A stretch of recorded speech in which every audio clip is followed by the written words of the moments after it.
बंदी छोड़ सतगुरु रामपाल जी परमेश्वर जी की जय हो।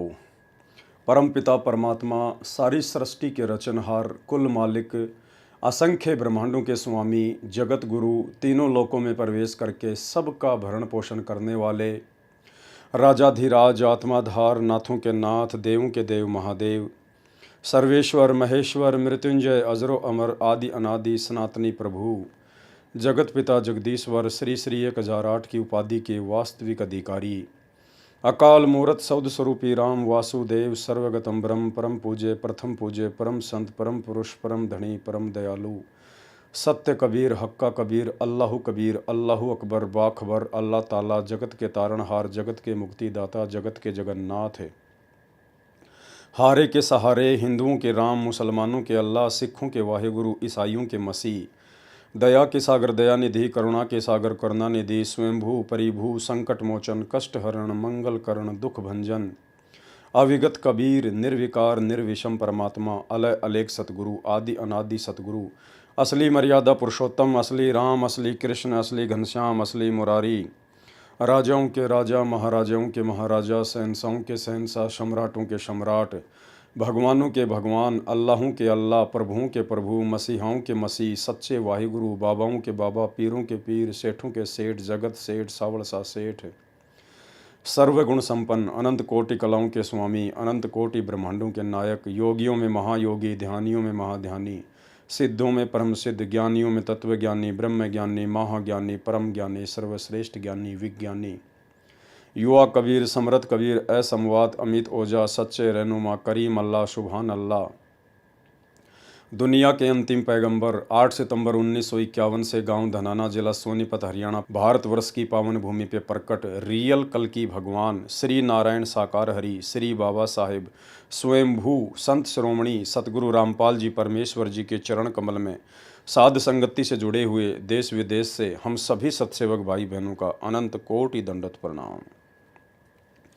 सत्साई भाई और बहनों, दया परमपिता परमेश्वर, सर्व सृष्टि के सर्जनहार सतगुरु रामपाल जी भगवान की, जिनके शुभ आशीर्वाद से, जिनके विशेष आशीर्वाद से आप और हम सभी साध संगति से जुड़े हुए सत्सेवक भाई बहन सृष्टि रचना को लेकर क्रोथा कांड के रहस्य को उजागर करते हुए आज चौथे पार्ट के ऊपर वीडियो बना रहे हैं। भाई और बहनों, सतगुरु रामपाल जी परमेश्वर जी की विशेष रजा के बिना इस कलयुग की बिचली पीढ़ी में जिस प्रकार से आप और हम सभी साध संगति से जुड़े हुए भाई बहनों का ज्ञान योग खुला हुआ है, क्योंकि सतगुरु रामपाल जी परमेश्वर जी की लाखों करोड़ों की संगत में से यदि सतगुरु को परमेश्वर के रूप में किसी ने पहचान कर परमेश्वर की तरह व्यवहार करना शुरू किया है तो केवल सत्सेवक भाई बहनों ने शुरू किया है।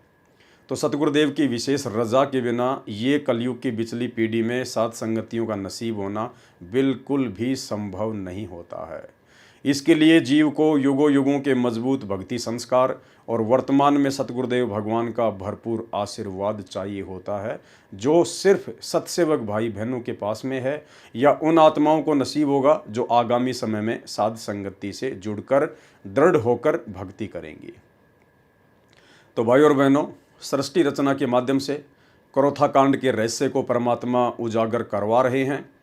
बहुत सारी नई नई बातें, नए नए रहस्य आप और हमें पता चलते जा रहे हैं।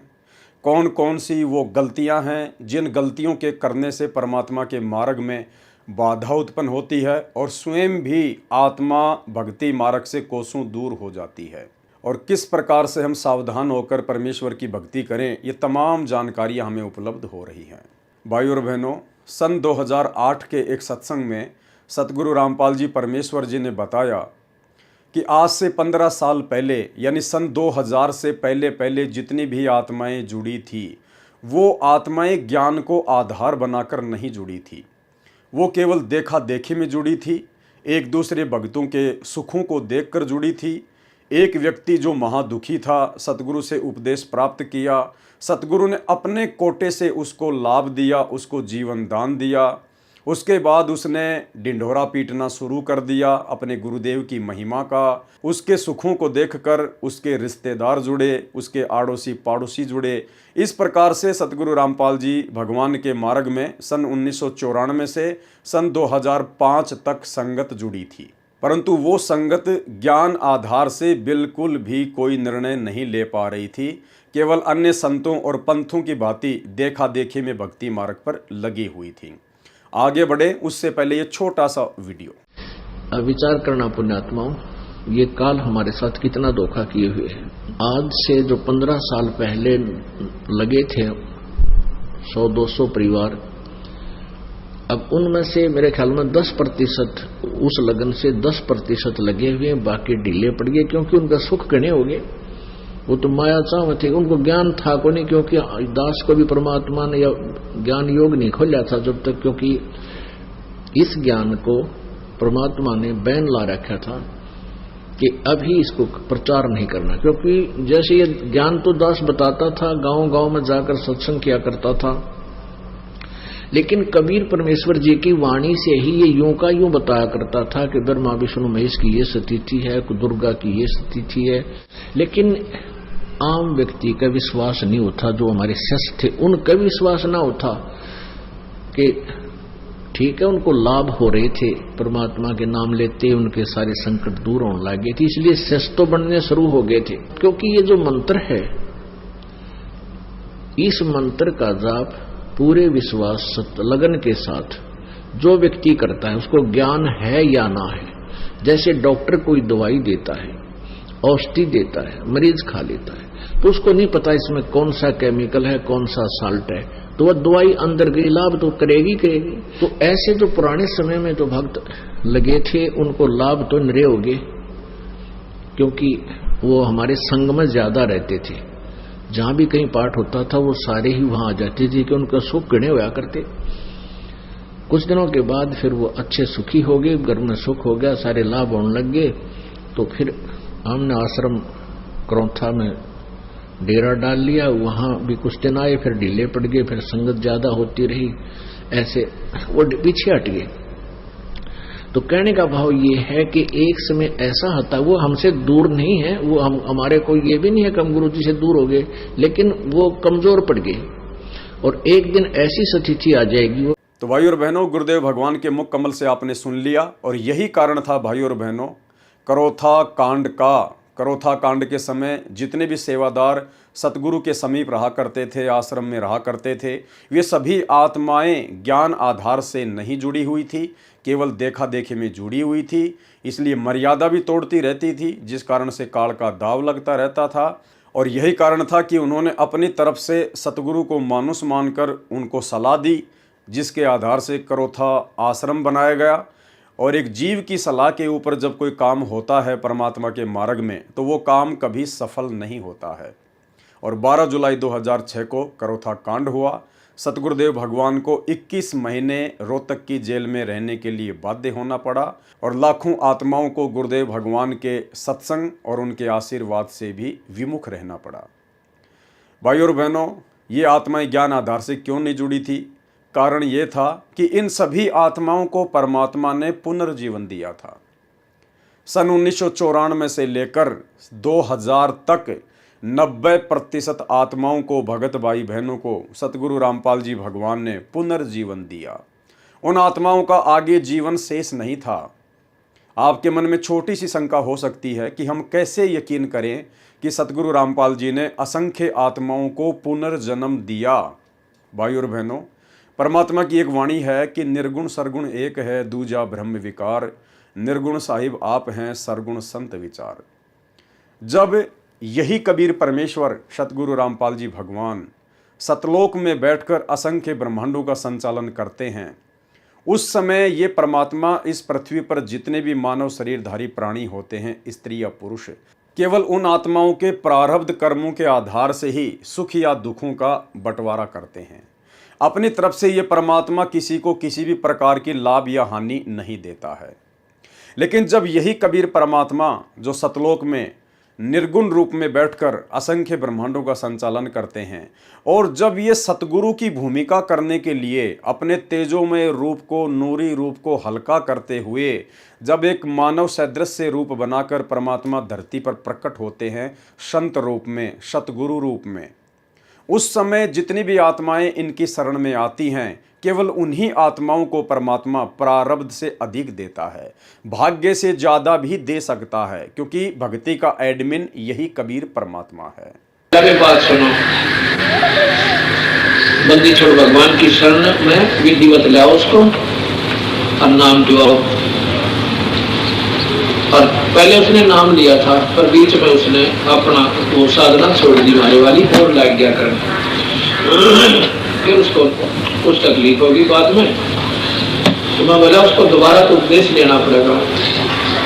वो दोनों इतनी फूट फूट कर रोने लगी, वो लड़का भी रोने लग गया छोटा सा। जो बोले जी छोरा, जो बोला विक्रम तक मेरा पिताजी मरेगा और मन ने करनी मुझसे उठानी पड़ेगी माई को, पेट को नहीं खाते। लोग क्या कहते मारा भी कालजा बैठ गया, इतना बुरी तरह रोया हम दोनों के दोनों घर पे।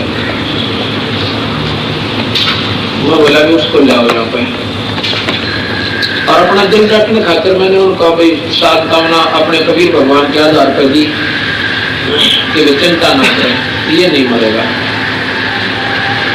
पर न्यों को दिल डटे हैं, न्यों कहते हैं, मैंने उसको खूब कहा भी नहीं मरेगा, तू चिंता ना करे, मेरे पे लिखवा ले दे, यूं मर जाते। मैंने यहाँ तक कह दिया पर कोई ना बेटा मेरा। जो बोली जी हम तो आपके साथ छोड़ना कि 15 जनवरी 1999 3 हाथ रेखाएं देखने वालों ने धरती के 15 जनवरी के बाद ऐसा जीवन नहीं है। अब हम उन हाथ देखने गड़ा पक्का माने, उसने जो कह दिया फाइनल है। और तीनों ने कह दिया, एक ने भी कोई ना, फिर गुंजाइश भी नहीं रहती, बात भी सच्ची से। पर कबीर साहब के अंदर हो सकती है कर्म की रेख न बदल दे, जब आत्मा तो इसके तरनाम रो आदमी पड़े करे, लल्लो पत्तो करनी है कि कोई ना सुने। अब वो तो था उनका, उसने नाम दोबारा लिया, अन्य बोली थी आप इसमें साक्षर आए। ये 3 जनवरी की बात से, तो बोले 15 जनवरी लास्ट लिख रखी है, ये सेवा कर देगा आपके पास, कहा जा भाई देखी जाएगी। उसने नाम दे दिया, हमारे साथ रहने लगे। जब आ गई 14 जनवरी रोटी खानी छोड़ी, खावत पहले हम इसी था बेचारा, इतनी बुरी पीड़ा है यहाँ पर गले में और सारे शरीर में कापड़ लगे। 14 जनवरी जब आई रोटी खानी छोड़ी, मैं बोला भाई कृष्ण खाना खा लिया? अब जी खा लिया। मतलब ऐसे बोला, वो तो जिसका सत्संग चल रहा था उन्होंने बोला जी भोजन नहीं खाया, भगतियों का नहीं उठ आया थाली पर, और बाद जिसका दिन दर रखा मरने का किसी रोटी खाई नहीं। बात भी सच्ची है। देखो जिसका ना बीता वो तो कुछ भी कह दो, पर जिसकी ना सुना सुनी होगी नहीं कहानी, पसीने आ जाएंगे। मैं बोला भाई तो मेरे कहती आधी रोटी खा ले। मुश्किल से उसने 15 मिनट में आधा टूक अंदर गया। बोला सेब खा ले, मेरा जुम्मन अच्छी नहीं लगे। अच्छा भाई 15 जनवरी आ गई, चाय भी नहीं पीवा। 15 जनवरी आ गई, उस दिन हम वही थे, मध्य का दिन था। वह 15 भी पूरी होगी, मतलब फिर 16 भी पूरी होगी, 17 भी चली गई, 18 तारीख ने बोला जी भी नहीं मरता मैं, नो करके है क्यों ही लिखे होता है, बोला जी बस ये भी नहीं मरता। 15 तारीख थी मेरी, ईद उसने देख लिया। दूसरी 15 जनवरी की आश्रम में काम करे, नो का जीव सर, कोई तकलीफ नहीं। उसके बाद कौन सतगुरुदेव ये सेवा करते का फोटो उतर है इसका, आत्मा की सूट ले रहा है, क्रिया करनी ले रहा है, ये वहां क्रोथा आश्रम में सेवा कर रहा है। कौन सतगुरुदेव। तो इस प्रकार ये पूर्ण परमात्मा है, अनंत कोटि ब्रह्मांड के भगवान से। अब इन बातों का हमने ये सारा क्यों लेना पड़ रहा है, एडवर्टाइजमेंट क्यों करनी पड़े सर? इसलिए कि ये सुखता है मुफ्त का, ये हमारा उद्देश्य नहीं है। कि हम ये छू मंत्र करते आ जाएं। तो भाई और बहनों, जितनी भी आत्मा सन 1994 से लेकर 2000 तक सतगुरु रामपाल जी परमेश्वर जी की शरण में आई, उनमें से 90% जो आत्माएं थी वो महादुखी थी, उनके ऊपर महाकष्ट थे। किसी को तो डॉक्टर ने बिल्कुल जवाब दे दिया था कि बस अब आपका जीवन शेष नहीं है। किसी को भूत और प्रेतों का साया इतना भयंकर था कि वो हर जगह से दुखी होकर अंत में घर पर थक हार कर बैठ गए थे कि अब तो मरना ही शेष है। उन सभी आत्माओं को जब सतगुरु रामपाल जी परमेश्वर जी के बारे में पता चला तो वो आत्मा अपने संकट निवारण के लिए सतगुरु की शरण में गई, और सतगुरु की शरण में जाते ही उन आत्माओं को तुरंत लाभ होने शुरू हो गए, चाहे वो शरीर से संबंधित हो या चाहे व्यवसाय से संबंधित हो, और उन आत्माओं को फिर पुनर्जीवन मिला। अब भाई और बहनों, सतगुरु की शरण में आने के बाद पुनर्जीवन कैसे मिला? क्योंकि जिस समय वो आत्मा सतगुरु की शरण में आई उससे पहले वो हर जगह भटक चुकी थी, हर प्रकार से वो टूट चुकी थी कि अब जीवन शेष नहीं है। यदि उनका जीवन शेष होता तो भाई और बहनों, उन आत्माओं को जहां भी वो हॉस्पिटल में थी तो वहां से उनको राहत मिल जाती। वो जिस भी जादू जंत्र वाले के पास जा रहे थे, शाणे या टोटके करने वालों के पास जा रहे थे, वहां से उनको राहत मिल जानी थी। लेकिन ना उनको हॉस्पिटल से राहत मिली, ना उनको किसी जंत्र मंत्र वाले से राहत मिली। क्यों नहीं मिली? क्योंकि उनके पिछले भक्ति पुण्य समाप्त हो चुके थे, उनके पास में पिछला भक्ति धन शेष नहीं था। उनकी बैटरी जो अध्यात्म वाली बैटरी है, जो दान पुण्य और भक्ति वाली बैटरी है, वो बिल्कुल डिस्चार्ज होने की कगार पर थी। अगर उनका जीवन शेष होता तो भाई और बहनों, परमात्मा ने जो विधान बना रखा है, जब भी किसी आत्मा के ऊपर कोई आपत्ति आती है और जब वो आत्मा परमेश्वर को पुकारती है, भले वो किसी की भी भक्ति कर रही है, लेकिन आत्मा से जब वो अपने परमात्मा को पुकारती है तो गुरुदेव भगवान ने, इस कबीर परमात्मा ने एक सिस्टम बना रखा है। उस आत्मा की पुकार सर्वप्रथम धर्मराज के दरबार में जाती है। धर्मराज तुरंत उस आत्मा की पुकार को सुनकर और फिर उसका अकाउंट चेक करता है कि इसके भाग्य में कोई ऐसा दान पुण्य या भक्ति वगैरह है जिसके चलते मैं इसको इस समस्या से राहत दे सकूं। और जब धर्मराज देखता है कि इसके भाग्य में कोई दान पुण्य या भक्ति शेष नहीं है तो धर्मराज उस अकाउंट को वापस बंद कर देता है कि अब इसके अंतिम दिन है, अब इसका किसी प्रकार से कोई भी समाधान नहीं किया जा सकता है। तो भाई और बहनों, फिर उस आत्मा के सामने अपना शरीर त्यागने के अलावा दूसरा कोई भी ऑप्शन शेष नहीं होता है। और वही आत्मा यदि किसी संत की शरण में आ जाती है, जो पूर्ण संत है, जो स्वयं कबीर परमात्मा है, क्योंकि पूर्ण संत की भूमिका केवल स्वयं कबीर भगवान ही निभाते हैं, अन्यथा धरती पर कोई पूर्ण संत नहीं हो सकता। क्योंकि 21 ब्रह्मांड में जितने भी प्राणी हैं ये सब सतलोक से आई हुई आत्मा है, अपने भगवान से दगा करके आई हुई आत्माएं हैं। 21 ब्रह्मांड की सभी आत्माएं केवल जीव हैं, आम प्राणी हैं, कोई परम ज्ञानी नहीं है, कोई परम संत नहीं है। परम संत और परम ज्ञानी की भूमिका कबीर परमात्मा स्वयं ही सतगुरु रूप में आके निभाता है। तो जब वो महादुखी व्यक्ति जिनका आगे जीवन शेष नहीं है, धर्मराज भी उनका अकाउंट देखकर बंद कर चुका है, जब वो आत्मा किसी के कहने से जब उस पूर्ण संत की शरण में जाती हैं तो पूर्ण संत फिर अपने आशीर्वाद से, अपने कोटे से उन आत्माओं का जीवन एक्सटेंड कर देता है, उनकी आयु को बढ़ा देता है। क्योंकि वेदों में पूर्ण संत के रूप में आने वाले कबीर भगवान की महिमा लिखी हुई है कि वो परमात्मा अपने साधक के, जो उनकी शरण में आ जाता है, जो उनकी भक्ति करता है, उसके असाध्य से असाध्य रोग को भी नष्ट कर सकता है। यदि साधक की मृत्यु होनी हो और यदि वो मृत्यु को प्राप्त करके धर्मराज के दरबार में चला गया हो तो भी वो पूर्ण संत धर्मराज के दरबार से उस आत्मा को छुड़वा कर वापस 100 वर्ष का जीवन प्रदान कर सकता है। ये परमेश्वर की महिमा के अंतर्गत वेदों में उनके गुण लिखे हुए हैं। तो भाई और बहनों, उन सभी आत्माओं को जो आत्मा सन 1994 से लेकर वर्तमान समय 2024 तक जो हर प्रकार से दुखी होकर, परेशान होकर, डॉक्टरों से जवाब लेकर सतगुरु की शरण में आती है और यदि मर्यादा में रहकर भक्ति करती है तो सतगुरु उन सब की आयु को एक्सटेंड कर देता है। तो शुरुआत में ज्ञान को आधार ना बना पाने का मुख्य कारण यही था कि वो आत्मा केवल अपने दुखों के निवारण के लिए सतगुरु रामपाल जी भगवान की शरण में आई थी, जिसके विषय में गुरुदेव ने उस वीडियो में स्पष्ट कर दिया है कि वो केवल सुखों के लिए आए थे, उनको केवल माया चाहिए थी, वो केवल अपने दुखों के निवारण के लिए आए थे, वो ज्ञान आधार बनाकर भक्ति नहीं कर रही थी। और यही कारण था, ज्ञान को आधार बनाए बिना ये जीव काल प्रेरित होकर अनेकों गलतियां सतगुरु के दरबार में कर डालता है। और यही कारण था कि सतलोक आश्रम मैनेजमेंट हरियाणा, जो कि ज्ञान को आधार बना के नहीं जोड़ा था, उन लोगों ने करोथा कांड के समय और बरवाला कांड के समय अनेकों महागलतियां की, जिन गलतियों के कारण वे स्वयं भी दुखी हुए, आम संगत भी परमात्मा के सत्संग और उनके आशीर्वाद से दूर हुई, और सतगुरुदेव भगवान को भी जेल में बैठने के लिए बाध्य किया गया।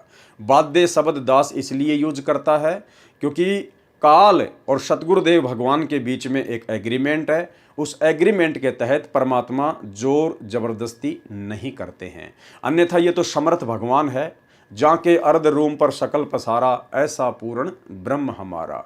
ये परमेश्वर एक फूंक मार दे तो 21 ब्रह्मांड ना जाने कहाँ जाकर गिरें, उनका अता पता भी ना चले। लेकिन परमेश्वर अपने कार्य को अपने सिस्टम से करता है, अपने हिसाब से करता है, और परमेश्वर उसी हिसाब से अपने कार्य को आगे भी करेंगे।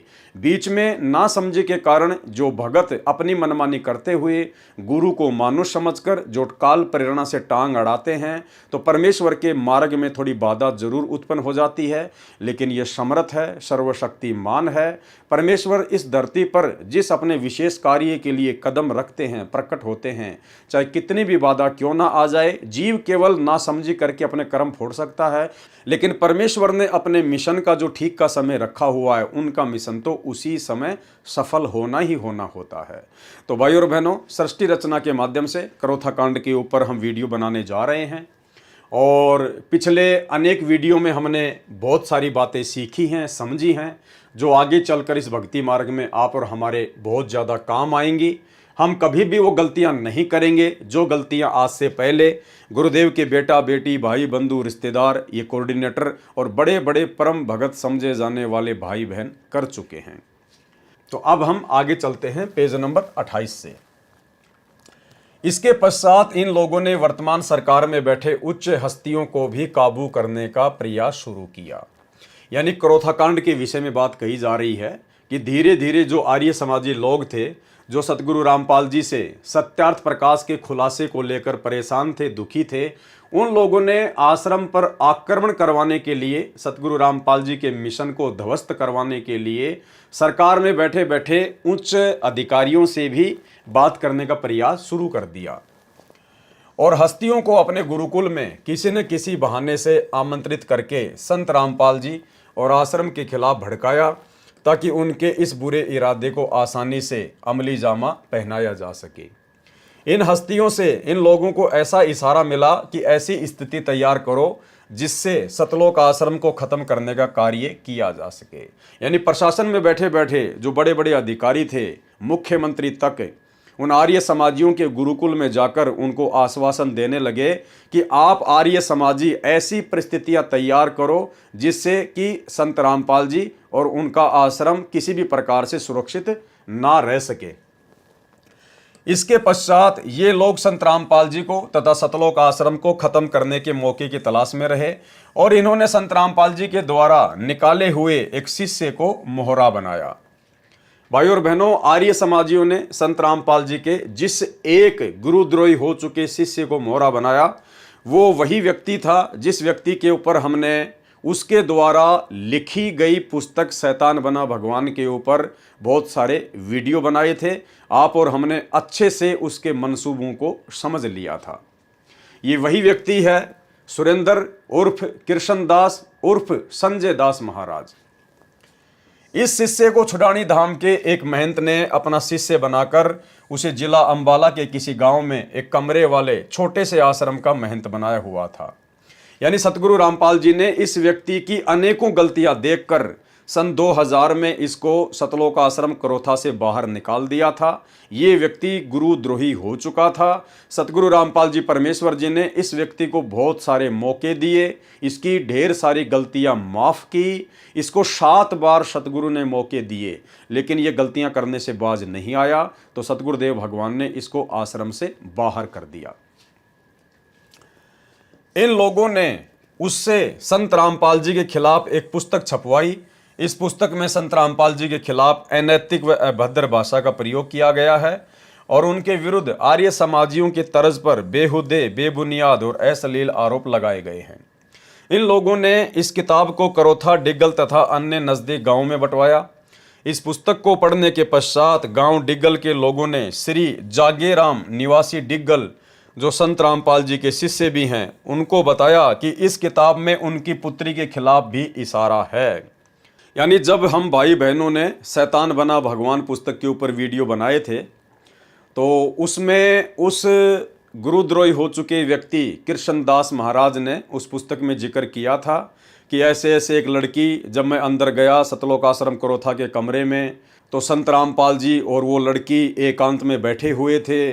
मुझे देखकर बिल्कुल भी अच्छा नहीं लगा। उस बहन का नाम था सरोज और उसका जो पिता था जागे राम, जो कि डिग्गल गांव का था, वो भी सतगुरु रामपाल जी का ही शिष्य था।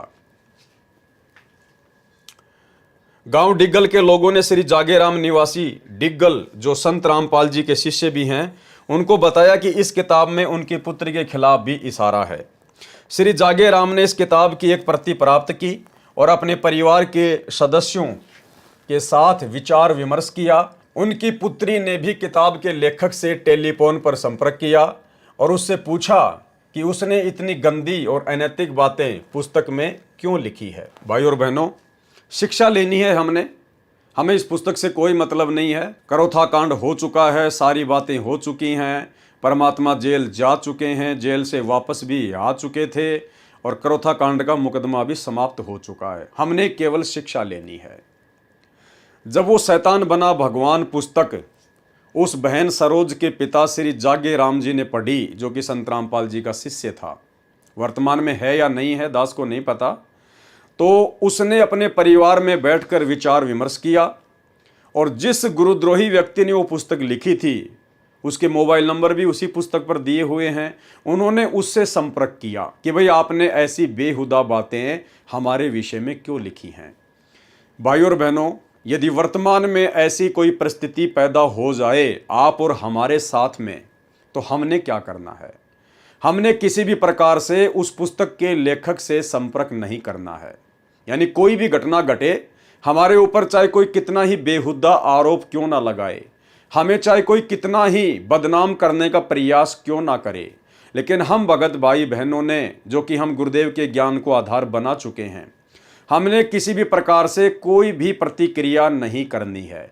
जब हमें पता है कि हम दूध के धुले हुए हैं, परमात्मा कहते हैं कि भक्ति बीज बिन से नहीं, आय पड़े सो झोल, और जय सोना बिष्टा पड़े तो घटे न ताको मोल।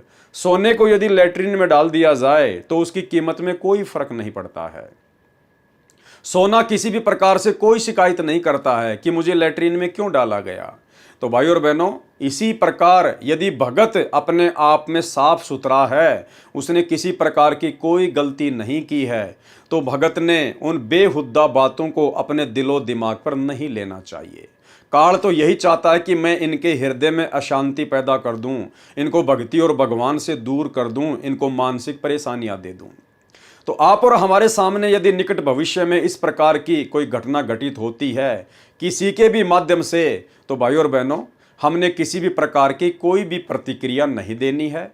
कोई व्यक्ति हमारे खिलाफ कितना गंदा बोलता है, कितना ही बेहुदा बोलता है, हमने किसी प्रकार की कोई प्रतिक्रिया नहीं देनी है। परमात्मा कहते हैं राम किसी को मारे नहीं, मारे तो हत्यारा राम, अपने आप ही मर जाएंगे कर कर खोटे काम। और गुरुदेव ने एक भगत के लिए आदेश दिया है अपनी वाणी में कि जो तोकू काटा बोवे वाको बोतू फूल, और तोहे फूल के फूल है वाको है त्रिशूल। समय आने पर जो गलत होगा उसे उसकी सजा अवश्य मिलेगी। तो हम भाई बहनों ने कोई प्रतिक्रिया किसी प्रकार की नहीं करनी है। इसी प्रकार इन भाई बहनों ने, श्रीमान जागेराम जी ने और उनकी पुत्री सरोज देवी ने जो कि दोनों ही सतगुरु रामपाल जी के शिष्य थे, तो इन्होंने किसी भी प्रकार की कोई प्रतिक्रिया उस समय नहीं देनी चाहिए थी। और यदि इनको कोई दिक्कत थी तो इन्होंने अपने गुरुदेव भगवान से संपर्क करना था, क्योंकि आप लोगों से पहले तो आपके गुरुदेव को निराधार रूप से उस पुस्तक में उस गुरुद्रोही व्यक्ति के द्वारा बदनाम करने का कुप्रयास किया गया है। जब आपके गुरुदेव ने कोई प्रतिक्रिया नहीं दी तो भाई और बहनों, आप तो गुरुदेव के भगत हैं, आपने भला क्यों प्रतिक्रिया दी? क्यों आपने उस व्यक्ति से संपर्क साधा? क्यों आपने उस व्यक्ति से जानना चाहा कि आपने हमारे विषय में ऐसा क्यों लिखा है? यदि आप इस प्रकार की प्रतिक्रिया देते हैं तो कहीं ना कहीं ये आपके ज्ञान की कमी है, क्योंकि आप अपनी उस बेइज्जती को सहन नहीं कर पा रहे हैं। और भक्ति मार्ग में भगत की ना कोई इज्जत होती है, ना कोई बेइज्जती होती है। भले भगत की कोई बेइज्जती करे, भगत को कोई फर्क नहीं पड़ता है, क्योंकि भगत मिट्टी होता है।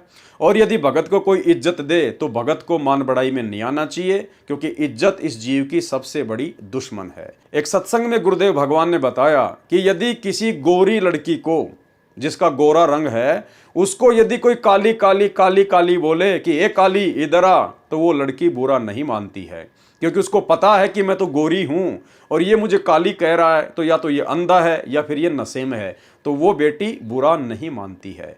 और यदि किसी काली लड़की को कह दिया जाए ए काली, तो वो तुरंत बुरा मान जाएगी। तो उस समय ज्ञान आधार नहीं था, इसलिए इन आत्माओं ने बात को अपने दिल के ऊपर ले लिया और इन्होंने पुस्तक के लेखक से संपर्क साधा।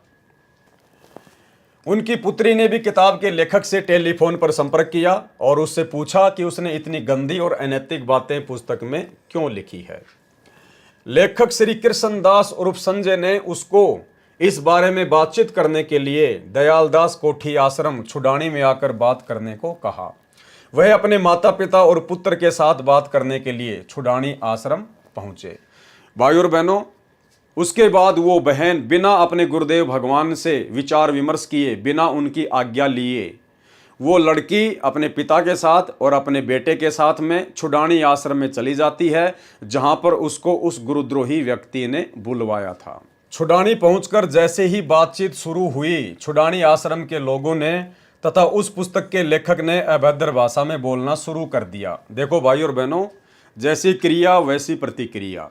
उस भगत जागेराम और उसकी बेटी सरोज के द्वारा उस व्यक्ति से बातचीत करने के लिए छुडानी आश्रम में जाना बिल्कुल भी न्याय संगत नहीं था और उसकी वैसी ही प्रतिक्रिया हो गई, क्योंकि जो व्यक्ति आपके विषय में पहले से ही अभद्र बातें लिख रहा है, वो आपके साथ में कौन सा अच्छा बर्ताव करेगा।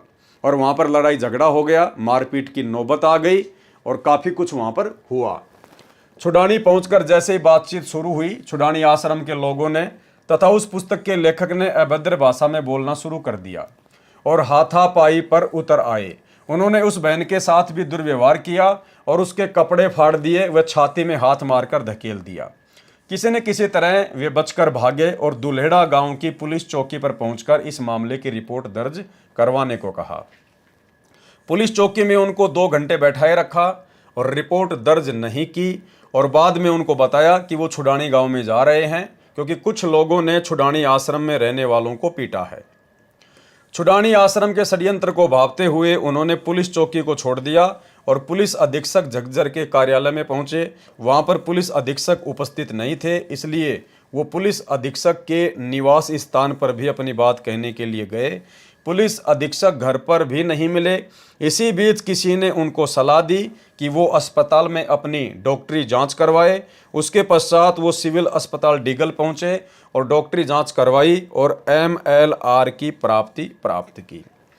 और उसके बाद क्या होता है भाई और बहनों, सतलोक आश्रम करोथा का मैनेजमेंट एक गाड़ी में भरकर छुडानी आश्रम में जाता है, वहां पर मारपीट करके आता है, जिसका मुकदमा फिर आगे चलकर सतगुरु रामपाल जी भगवान पर लगा दिया जाता है।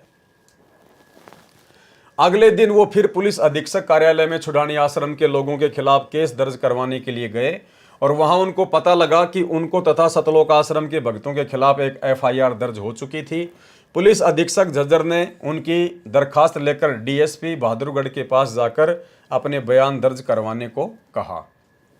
DSP बहादुरगढ़ ने उनके बयान दर्ज करने के पश्चात उनको ये आश्वासन दिया कि 1 या 2 दिन में FIR दर्ज हो जाएगी। लेकिन एफआईआर दर्ज नहीं की गई। एफआईआर दर्ज करवाने के लिए पुलिस अधीक्षक व उपायुक्त झज्जर से भी दोबारा प्रार्थना की गई, लेकिन उनको भी परिणाम नहीं निकला। उसके पश्चात आईजी रोहतक रेंज से भी मिलकर प्रार्थना की गई, लेकिन फिर भी छुडानी आश्रम के निवासियों के खिलाफ एफआईआर दर्ज नहीं की गई। लेकिन इसी बीच आर्य समाजी तथा कथित महंतों संतों ने जिला प्रशासन के आशीर्वाद से सतलोक आश्रम को नष्ट करने का षड्यंत्र रचना शुरू कर दिया। उन्होंने विभिन्न गांवों के असामाजिक तत्वों को इकट्ठा करना शुरू कर दिया और विशेषकर संत रामपाल जी के खिलाफ लोगों को भड़काना शुरू कर दिया। झज्जर पुलिस ने भी सतलोक आश्रम के अनुयायियों की अंधाधुंध धरपकड़ शुरू कर दी। यहां तक कि पुलिस ने आश्रम के ऐसे 3 अनुयायियों को भी आश्रम के ट्यूबवेल से उठा लिया जो आश्रम में पीने के पानी का प्रबंध करने में व्यस्त थे। इन 3 अनुयायियों में से एक तो नाबालिग था। संत रामपाल जी के भगत इस विषय में पुलिस अधीक्षक व उपायुक्त झज्जर को भी मिले, लेकिन उन्होंने भी कोई कार्रवाई नहीं की। उस बहन का पति बहुत शराब पीता था, वही सरोज बहन जिसके खिलाफ उस पुस्तक में अभद्र बातें लिखी गई थी। उस बहन का पति बहुत शराब पीता था, फौज से सेवानिवृत्त था, पेंशन की शराब पी जाता था। गांव में 8 एकड़ जमीन है, उसको भी ठेके पर देकर प्राप्त राशि की शराब पी जाता था।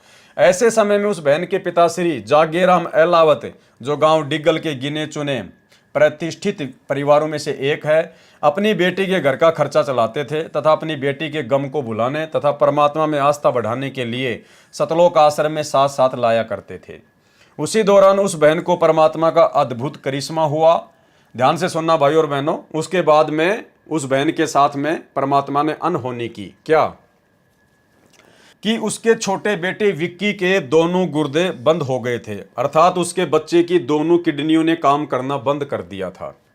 रोहतक के डॉक्टरों ने जवाब दे दिया था। परमात्मा कबीर जी की कृपा से लड़का विक्की बिना दवाई लिए स्वस्थ हो गया। ऋग्वेद मंडल 10 सूक्त 161 मंत्र 2 में यही प्रमाण है कि परमात्मा अपने सच्चे उपासक का असाध्य रोग ठीक करके 100 वर्ष की आयु प्रदान कर देता है। अब विचार करने की बात है और भाई और बहनों, ऐसे ऐसे प्रमाण आपको इस पुस्तक में देखने को मिल रहे हैं जिनका जीवन शेष नहीं था। उस बहन के लड़के विक्की का जीवन शेष नहीं था। धर्मराज के कागजों में उसकी आयु समाप्त हो चुकी थी, उसको केवल मरना ही था।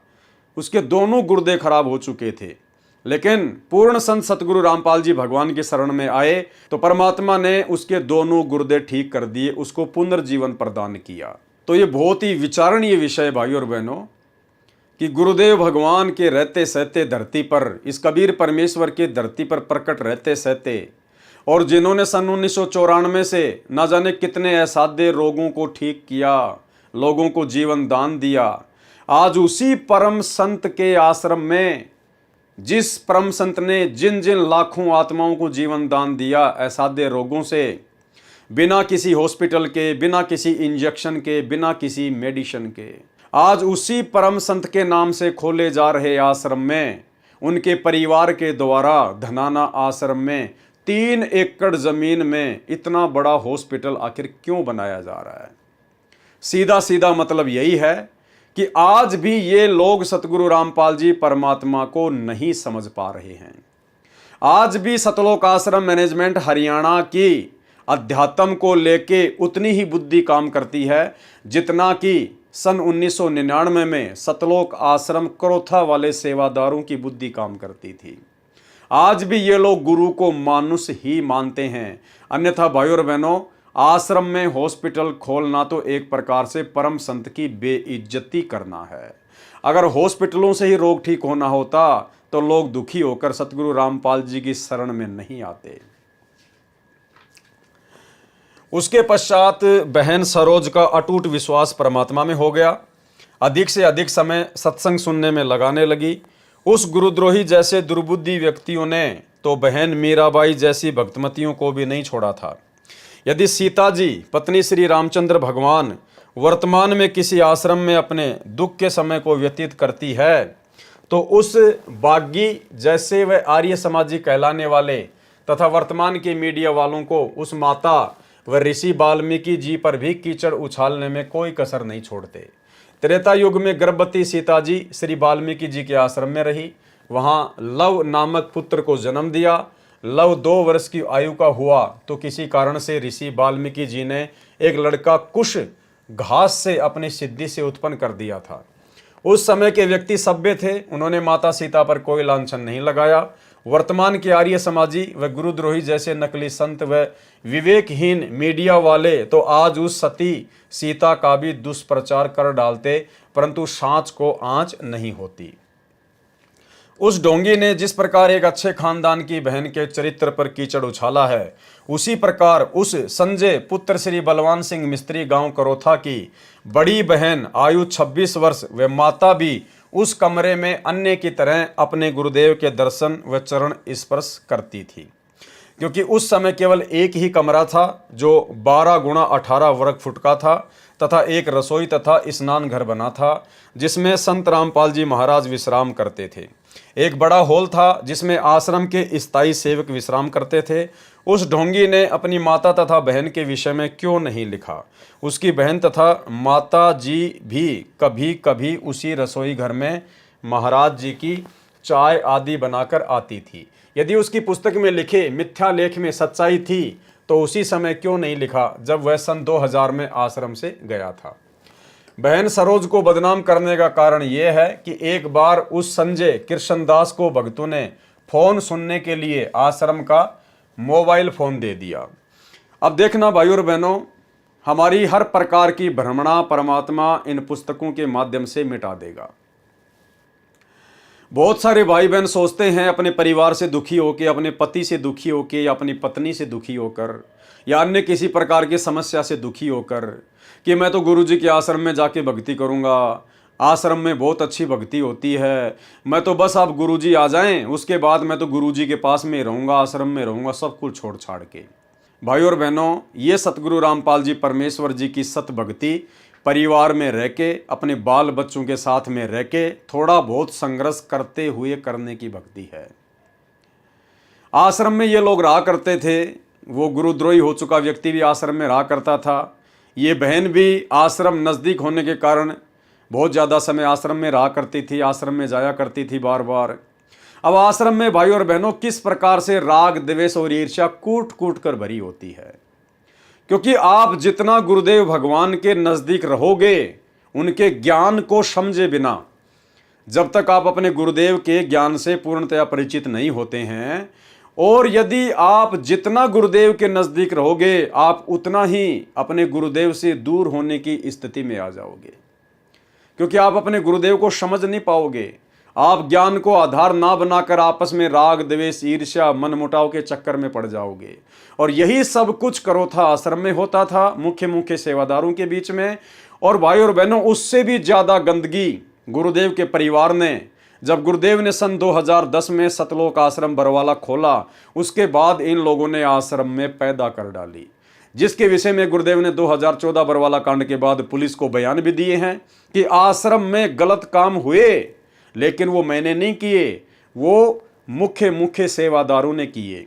गुरुदेव ने अपने बयानों में सब कुछ जग जाहिर किया हुआ है, लेकिन सतलोक आश्रम मैनेजमेंट हरियाणा, गुरुदेव का परिवार पिछले 10 वर्षों से गुरुदेव भगवान के बयानों की फोटोकॉपी संगत में वायरल नहीं कर रहा है, क्योंकि गुरुदेव ने सीधा सीधा आरोप बरवाला कांड को लेकर सतलोक आश्रम मैनेजमेंट हरियाणा अर्थात राष्ट्रीय समाज सेवा समिति के ऊपर लगाया है। बहन सरोज को बदनाम करने का कारण यह है कि एक बार उस संजय उर्फ कृष्णदास को भक्तों ने फोन सुनने के लिए आश्रम का मोबाइल फोन दे दिया। उस महीने में 4000 रुपये मोबाइल बिल का खर्चा हुआ। संत रामपाल जी महाराज ने बिल देखकर पूछा कि इस बार इतना अधिक बिल कैसे आया है। पहले तो 1000 या 1200 रुपये ही बिल आता था। उस समय वह संजय कृष्णदास उपस्थित नहीं था। उस समय आश्रम में वो गुरुद्रोही व्यक्ति कृष्णदास नहीं था। बहन सरोज तथा 3 सेवक और संत रामपाल जी महाराज के पास बैठे थे। बहन सरोज ने कहा कि यह संजय तो अपने रिश्तेदारों के लिए विवाह के लिए गाड़ियां किराए के लिए आश्रम के फोन द्वारा बुक करवाता है। एक दिन मैंने अपने कानों से सुना और देखा, इसने 4 बार फोन किया। एक बार लगभग 10 व 15 मिनट बातें करता रहा। पूछ रहा था कि मामा जी क्या हाल चाल हैं, गाड़ियों की बुकिंग की चिंता मत करना, मैंने बुकिंग करवा दी है। एक दिन पहले मैं फिर उनसे बात करके समय आदि बता दूंगा। बहन सरोज ने कहा कि मैंने इसको उसी समय कहा था कि भाई तेरा ये कार्य अच्छा नहीं है। आश्रम के फ़ोन से रिश्तेदारों की गाड़ियां बुक करवा रहा है। वह बोला बहन आज ही प्रयोग किया है। देखो भाई और बहन, ये होता है राग द्वेष और ईर्ष्या। उनका पहले से ही मनमुटाव चल रहा था। बहन सरोज का, उस कृष्णदास का और अन्य सेवादारों का आपस में ज्ञान को आधार ना बनाने के चलते, मान बढ़ाई और अहंकार के चलते आपस में काफ़ी बातों को लेकर मनमुटाव चल ही रहा था। और उस बहन को फिर मौका मिल गया गुरुदेव भगवान के सामने जाकर उस गुरुद्रोही हो चुके व्यक्ति की शिकायत करने का। अन्यथा आप जी आश्रम में क्यों जाते हैं? अरे आश्रम में भगवान के दर्शन के लिए जाते हैं, भगवान की भक्ति के लिए जाते हैं। बैठकर आश्रम में अपना सुमरण करो, परमात्मा की चर्चा करो, मालिक की महिमा के शब्द गाओ। गुरुदेव भगवान के पास में जाके किसी की निंदा चुगली करने थोड़ी जाते हैं आश्रम में। अरे परमात्मा जाने, वो अंतर्यामी है, उसका काम जाने। आप क्यों किसी भगत के विषय में उल्टी सीधी बातें बता रहे हो? जिसके जैसे कर्म है, क्या परमात्मा से छुपे हुए हैं? क्या परमात्मा से छुप सकता है? नहीं छुप सकता। लेकिन अज्ञानता के कारण जीव आपस में मनमुटाव करने के चलते, राग द्वेष ईर्ष्या करने के चलते एक दूसरे की टांग खींचने से पीछे नहीं हटता है। और वही की वही सारी गंदगी सन 2010 से उसके बाद सतलोक आश्रम बरवाला में शुरू हो चुकी थी। ना जाने महीने में कितनी आत्माओं की एंट्री होती थी, कितनी आत्माओं की नो एंट्री होती थी। गुरुदेव भगवान के सामने जाकर झूठ सांच बोलकर आत्माओं को आश्रम से बाहर निकलवा दिया जाता था। अगर कोई किसी का विशेष जानकार होता था तो महेंद्र की चापलूसी करके वापस एंट्री करवा लिया करता था। ये ड्रामा इन आश्रमों में चला करता था, जिस ड्रामे से सतगुरु रामपाल जी भगवान बहुत परेशान थे, बहुत दुखी थे। इसीलिए सतगुरु रामपाल जी परमात्मा ने समर्थ होते हुए भी बरवाला कांड जैसी घटना को नहीं रोका। वह बोला बहन आज ही प्रयोग किया है। संत रामपाल जी महाराज ने उस संजय से फोन लेकर भगत सोमवीर दास को दे दिया। अगले महीने फिर वही 1200 रुपये का बिल आया। उस संजय ने अन्य भक्तों को कहा कि मेरी शिकायत सरोज ने की होगी। समय आने पर इस सरोज को बताऊंगा कि निंदा करने का क्या परिणाम होता है। हर क्रिया की प्रतिक्रिया होती है भाई और बहनों, हर क्रिया की प्रतिक्रिया होती है। इसीलिए सतगुरुदेव भगवान हमें सुबह के नित्य नेम में इतनी सारी वाणियां दे रखी हैं कि जो तोको काटा बोवे वाको बोतु फूल, और तोहे फूल को फूल है वाको है त्रिशूल। आप किसी के बारे में कुछ ना कहो। भाई और बहनों, गुरुदेव भगवान ने हमें अपने सत्संगों में संत जयदेव जी की कहानी क्यों सुनाई? मनोरंजन के लिए नहीं सुनाया करते थे। परमात्मा हमें शिक्षा देना चाहते थे, हमें भगत बनाना चाहते थे कि जो जैसा कर्म करेगा समय आने पर अपना भोगेगा। लेकिन ये भगत नहीं समझ पाए और एक दूसरे की शिकायतें, निंदा चुगली गुरुदेव भगवान से करते ही रहते थे। इसने तो उस समय उस गुरुद्रोही व्यक्ति की गुरुदेव से शिकायत की जिस समय वो आश्रम में उपस्थित नहीं था। अगर वो गुरुद्रोही व्यक्ति संजय भी उसी समय गुरुदेव के पास होता तो वो बहन सरोज किसी भी प्रकार की कोई भी शिकायत गुरुदेव से उस व्यक्ति की नहीं करती। लेकिन वो आश्रम में नहीं था, इसलिए उसको मौका मिल गया और उसने सारी की सारी बातें गुरुदेव भगवान को बता दी, अंतर्यामी को। और आगे चल के उसको उसका परिणाम भी भोगना पड़ा। उस व्यक्ति ने उस बहन से राग द्वेष ईर्ष्या कर ली और आगे चलकर उसने जो पुस्तक गुरुदेव भगवान को नीचा दिखाने के लिए छापी, शैतान बना भगवान, उस पुस्तक में उसने उस सरोज बहन का भी जिक्र कर डाला। तो भाई और बहनों, इस बहन ने तो उस समय शिकायत की जिस समय वो गुरुद्रोही व्यक्ति आश्रम में था ही नहीं। और संत जयदेव की कथा में गुरुदेव ने हमें क्या बताया कि जिन ठगों ने संत जयदेव जी के दोनों हाथ काटकर उनको कुएं में धक्का दे दिया था, किसी प्रकार से वो बच बचा के बाहर आया, किसी ने निकाला, वापस उसी राजा के बाग में आ गया। साल भर हो गई। उसके बाद वही दोनों ठग ये सोचकर कि जयदेव तो मर गया, राजा धार्मिक है और हम यदि साधु का भेष बनाकर राजा के पास जाएंगे तो राजा हमें बहुत मान सम्मान देगा और पैसा भी देगा। ये सोचकर वो दोनों साधु का भेष बनाकर उसी बाग में आ जाते हैं।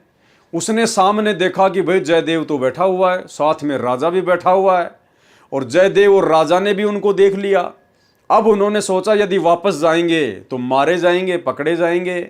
तो वो आगे को ही बढ़े, सोचे आज तो मर ही गए। लेकिन जयदेव जी ने कोई प्रतिक्रिया नहीं दी, जबकि संत जयदेव जी उनको पहचान गए थे कि ये वही दोनों ठग हैं जिन्होंने मेरी ये दुर्दशा की। उसके बावजूद भी उन्होंने एक भगत के लक्षण दिखाए, भगतपना दिखाया। संत जयदेव जी ने राजा से कहा कि राजा जी, ये दो महान संत हैं, इनके चरण छुओ, इनसे आशीर्वाद प्राप्त करो, इनके लिए भोजन का प्रबंध करवाओ।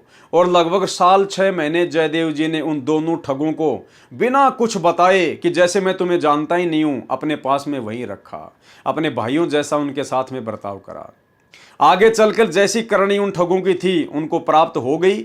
गुरुदेव की कथा हमने कई बार सुनी है, एक बार फिर से हम ये कथा सुनेंगे, क्योंकि परम संत के मुख कमल से कथा सुनने से भाई और बहनों हमारे असंख्य पापों का नाश होता है। सुनिए। जयदेव की कथा आपको सुनाते हैं, क्योंकि आत्मा में 100 कथा सुन लेंगे, जब एक जोगा असर तो होएगा।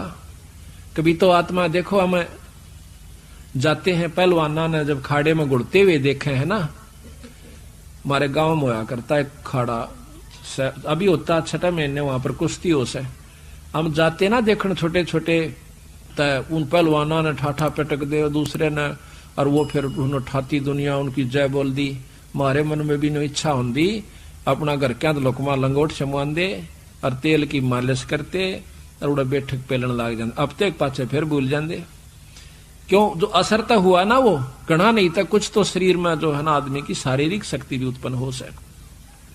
तो इसी प्रकार अच्छे कर्म के ज्ञान से अच्छी हम देखेंगे तो अच्छा असर पड़ेगा, और बुराई जैसे सिनेमा देखते हैं, सांग देखे हैं तो सांग वाला असर पड़ जाएगा। इसी प्रकार हमारा जो अच्छी कथाएं सुनेंगे, हमारे अंदर जरूर एक बार आस्था होगी कि हम भी कुछ करके दिखाएं, तो थोड़ा नहीं तो गणा नहीं तो थोड़ा तो बनेगा। तो इसी प्रकार कहा है, एक बार एक जयदेव नाम का संत था, उसका एक लड़का हुआ, फिर उसके मन में कुछ घर में कमजोरी भी थी, कुछ वैसे भी भ्रमण की इच्छा हुई, वहां से चल पड़ा। घूमता हुआ एक राजा के बाग में डट गया। राजा रानी पहले बहुत धार्मिक होया करते थे, कोई एक आधा दुष्ट आत्मा होता था राजा, नहीं साधु सेवी सभी होया करते थे। संत को देखा, उसके दर्शन करने की खातिर दोनों आ जाते हैं, राजा और रानी। बैठ गए, चरणा में सिर रखा और साधु से कहा, महाराज कोई ज्ञान विचार सुनाओ। संत कथा सुनाने लग गया, मीठी मीठी कथाएं, रस भरी बातों। उनको सुनकर और राजा रानी का बहुत पसंद आया, हाथ जोड़ लिए, ए स्वामी हम आपके सेवक, आप हमारे मालिक, इस बाग में रहो महाराज। उन्हें सोचा भी चल हमने तो भोजन चाहिए और आप हमारी बात सुन लीजिए, हम अपना भजन करते रहेंगे। कहते हैं साल भर वहां पर जयदेव रहा, फिर कहा कि महाराज मैं एक बार घर होया हूं। राजा बोला महाराज जल्दी आइयो, अब जल्दी आएंगे। के ले जाओ, धन दे दिया काफी, और धन दे दिया, मोर सरफी जोड़े मंगा ली। और 2 ठग वहां पर देखे थे कि यू किद चल रहे थे, ठगा का तो ये काम हो सक चलेगा जब राजा इसको धन देगा। अब वो ठग भी साधु का रूप बना के पहले तैयार बैठे थे, पता लग गया था कि परसों इसने जाना है, परसों तैयार होकर राह में खड़े हो गए। बैठे तो रास्ते में वो जान लग रहा जयदेव से बोले कि महाराज कहाँ चले? कि उस गांव में जाएंगे। कि हम भी उसी गांव में के आसपास दूसरे गांव का नाम ले दिया, उससे पहले कोई आवा था। वो बोला भी ठीक से आप तीनों चलेंगे। हाँ जी बहुत अच्छी बात से, एक ते 2 भले 2 से 3, जंगल का काम से कदे कोई ठग ना ले। जयदेव बड़ा प्रसन्न हुआ कि हे परमात्मा यह भी कृपा कर दी कि रास्ते में हमारा बोल बतला करके समय पास हो जाएगा और रास्ता तय हो जाएगा। वो ठग रास्ते में जा रहे थे, वो तो गए इस काम की खातिर थे। कहने लगे भाई पानी पिएंगे जयदेव? नाम आपस में पूछ ही लेते हैं। हाँ पानी पी लो, लो मैं निकालूंगा पानी। हाँ निकाल पानी। हाँ उससे पहले कहने लगा भाई, हाँ वो पानी निकालने लग गया तो उन्होंने गठड़ी ठा ली एक ने। जयदेव एकदम स्वभाव तो बहुत देर से बदला आदमी का, भाज का गठड़ी जयदेव ने पकड़ दी। नहीं भाई ये तो दक्षिणा है मेरी। उन्हें क्या किया, छिन्ना जपटी करके उस जयदेव के दोनों हाथ काट दिए। वो तो ले रहे थे अर्थ हथियार गिले और ठाक उस कुएं में पिटक दिया। और वह गठड़ी लेकर पैसे लेकर के वो जो थैला था अपना चल पड़े। इतने में कहते बंजारा की वहां पर लाइन, बंजारे आगे पूरी की पूरी डांग आग उतरी। वो पानी लेने की खातिर कुएं में जावस, बाल्टी डाली तो उस नेजू और बाल्टी यानी उस डोल के उसने हाथ फंसा लिए। वो 2-3 जने थे बंजारे, खेचे वो खिंचे नहीं। तो वो कहते भाई क्या सौदा हो गया? वो आवाज दे से भाई मन एक बार बाहर काट दो, मैं कुएं में गिर गया। उन्होंने सोचे कोई व्यक्ति है, उन्हें पकड़ कर बाहर काट लिया। बाहर निकाला, उसके हाथ कट रहे और लहू पड़े, खून निकल रहा। तो बोले भाई क्या लाग गया तेरे? अक ये कर्म लाग गए मेरे। किसने मारा? अक मुझे नहीं मालूम। कुछ नहीं मुंह से कहा, ना बताया। जाके और अपने, क्योंकि बंजारे जंगलों में रहा करते हैं, बहुत बढ़िया बढ़िया जड़ी बूटियां उनके पास होती थी, अपने नायक के पास ले गए, मुखिया के पास ले गए। वहां जाकर बताया तो उस नायक ने वैद बुलाया और वैद ने जड़ी बूटी इसी ला दी कि खून भी बंद और चीस भी बंद, दोनों ठीक हो गए। तो कहने लगे भाई कहां जाएगा? तुझे वहां छोड़ देंगे या हमारे साथ चल, कोई दिक्कत नहीं आने देंगे। कि नहीं, आपके साथ तो मैं नहीं चलूंगा, इस अगले नगर में मुझे छोड़ दीजिए। वहां जाकर उन्हें छोड़ दिया। जाकर राजा के बाग में फिर जा बैठा। राजा को पता चला कि महाराज संत वापस आ गए। जाके बताया नौकरों ने, और दोनों हाथ कटे हुए, दोनों हाथ कटे हुए। राजा रानी नंगे पैरों बाज लिए। जब सुना संत का नाम, आके पाया में पड़ जाए, महाराज के लग गया है? महाराज क्या लगा? जो होना था सो हो गया भाई, मेरे कर्म लगे। मुझे बताओ महाराज, उनका अभी खून कर दो, उनके बच्चों तक पिड़वा दो। अक मैं ऐसा पापी नहीं महाराज, वो मेरा कर्म था, कोई संस्कार उनका मेरा किसी का था, मुझे नहीं मालूम के हुआ यार, कौन था कि थे। कोई बात नहीं, साल भर हो गया। कहते हैं काफी दिन वो फिर बैठा रहा, गर्द भी होया। 12 वर्ष के बाद वो फिर दोनों ठग फिर आ जाते हैं। 3 अकाल पड़ गए, वो धन ले गए थे, वो खत्म हो गया। उनने सोची उन ठगों ने कि राजा बड़ा धार्मिक है और साधु सेवक है, जयदेव खत्म हो चुका है, अब हम वहीं चलते हैं। अच्छी कथा सी सीख ली 10-20, इन कथा ने कोई पढ़ लेवा की बात से याद हो जाती है। जाकर और बाग में बढ़ गए। आगे जयदेव बैठा, राजा बैठे, सैनिक बैठे। अब उन ठगा ने जब देख लिया न बाग में सामने ने, मुड़ते ही मोड़ और सामने उसका आश्रम बना रखा था, वो बाहर बैठे बगीचे में। अब उल्टे जा तो पेटे, अब कोई चोर थे उल्टे भागे हैं। अब उन उल्टे ना जाकर आगे न चल दिए। वो तो सोचे थे वो होगा ही नहीं। फिर वो दोनों हाथ कटा हुआ आदमी देखा, उनका शक हो गया को ऐसा तो मरिया कोई ना, किसी ने काट लिया। पर मरते तम गए आज, ईब कोई बचावनिया नहीं से, फिर इलाज भी कुछ नहीं। उससे कहा हाथ पांव जोड़ांगे, शायद रजा करवा दे। तो जयदेव ने ऐसा कर लिया कि इसने पिछाने को नहीं। और साधु देख कर कहने लगा राजा से, महाराज ये 2 मेरे दोस्त आ गए, ये बड़े अच्छे साधु संत हैं, राजा इनके चरण लो। राजा ने खड़ा होकर उनके चरण लिए और बिठा दिया, भोजन पानी का प्रबंध करवा दिया। उनने सोची पिछाण में कोई ना इनके। जयदेव ने मुझे पिछाड़ा नहीं हमने, क्योंकि थोड़ी देर का संग था। तो वो साल भर रहे। साल भर के बाद उनकी खूब सेवा करवाई, साल भर खूब उनकी आदर करवाया। और चलती दफा जयदेव कहने लगा, महाराज ये दोनों संत जानो से, इनको कुछ वो दक्षिणा दे दो। राजा ने कहना था इतनी देर में 2-3 घोड़ा का ऊपर मोर रस और फिर निरा धन लदवा के। और साथ में जयदेव कहने लगा, महाराज जी रास्ते में जंगल का काम से सिपाही भेज दो, घर छोड़ आओ इनके। 5-7 सिपाही और घोड़े और वो दोनों ठग चल पड़ते। रास्ते में जब बतलाते जावे से तो वो सिपाही पूछे से उन ठगाते, अब भाई यू जयदेव तुम्हारा के लागे से, तुम्हारा बहुत आदर करता है, बड़ी बड़ाई करता है। तो कहते महाराज कहते हैं नीच आदमी जो होते हैं वो अपनी आदत नहीं जाया करते। कि एक यहाँ छोटा सा उदाहरण और से, जब कबीर साहब ने भंडारा किया ना, 9 लाख बॉडी आ गई और जय जयकार करी दुनिया ने, तो शेख तक की जड़ा करता बंदी छोड़ते हैं फिर भी ने बोला के करा से ससुरे ने, इसे तो हम 100 कर दिया।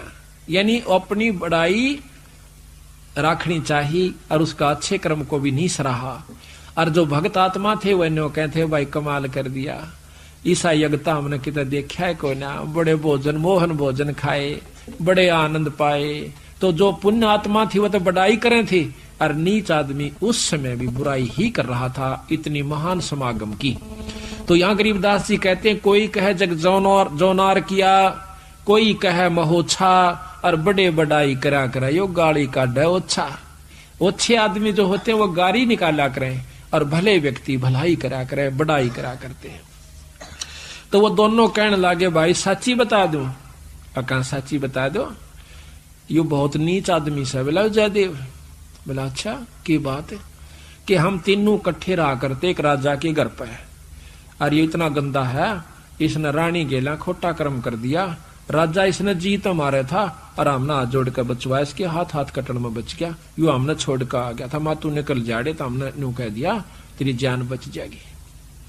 यो अड़ा के ठग गए। उनका नियत यह थी कि जान दे ये राजा ने बताओगे खाना पूछी, राजा उसने काट देगा थारी पूरी मौज।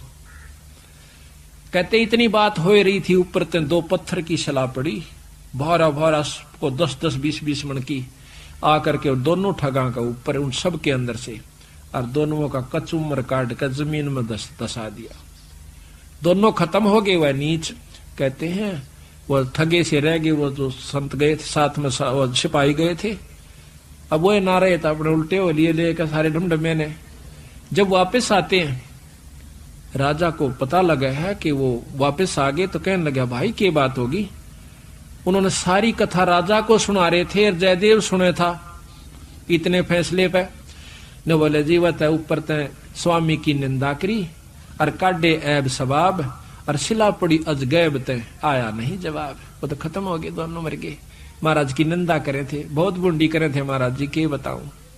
तो कहते हैं उनके मरे की सुनकर जयदेव फूट फूट करने लग गया, जो कर भाई मर जाया करे।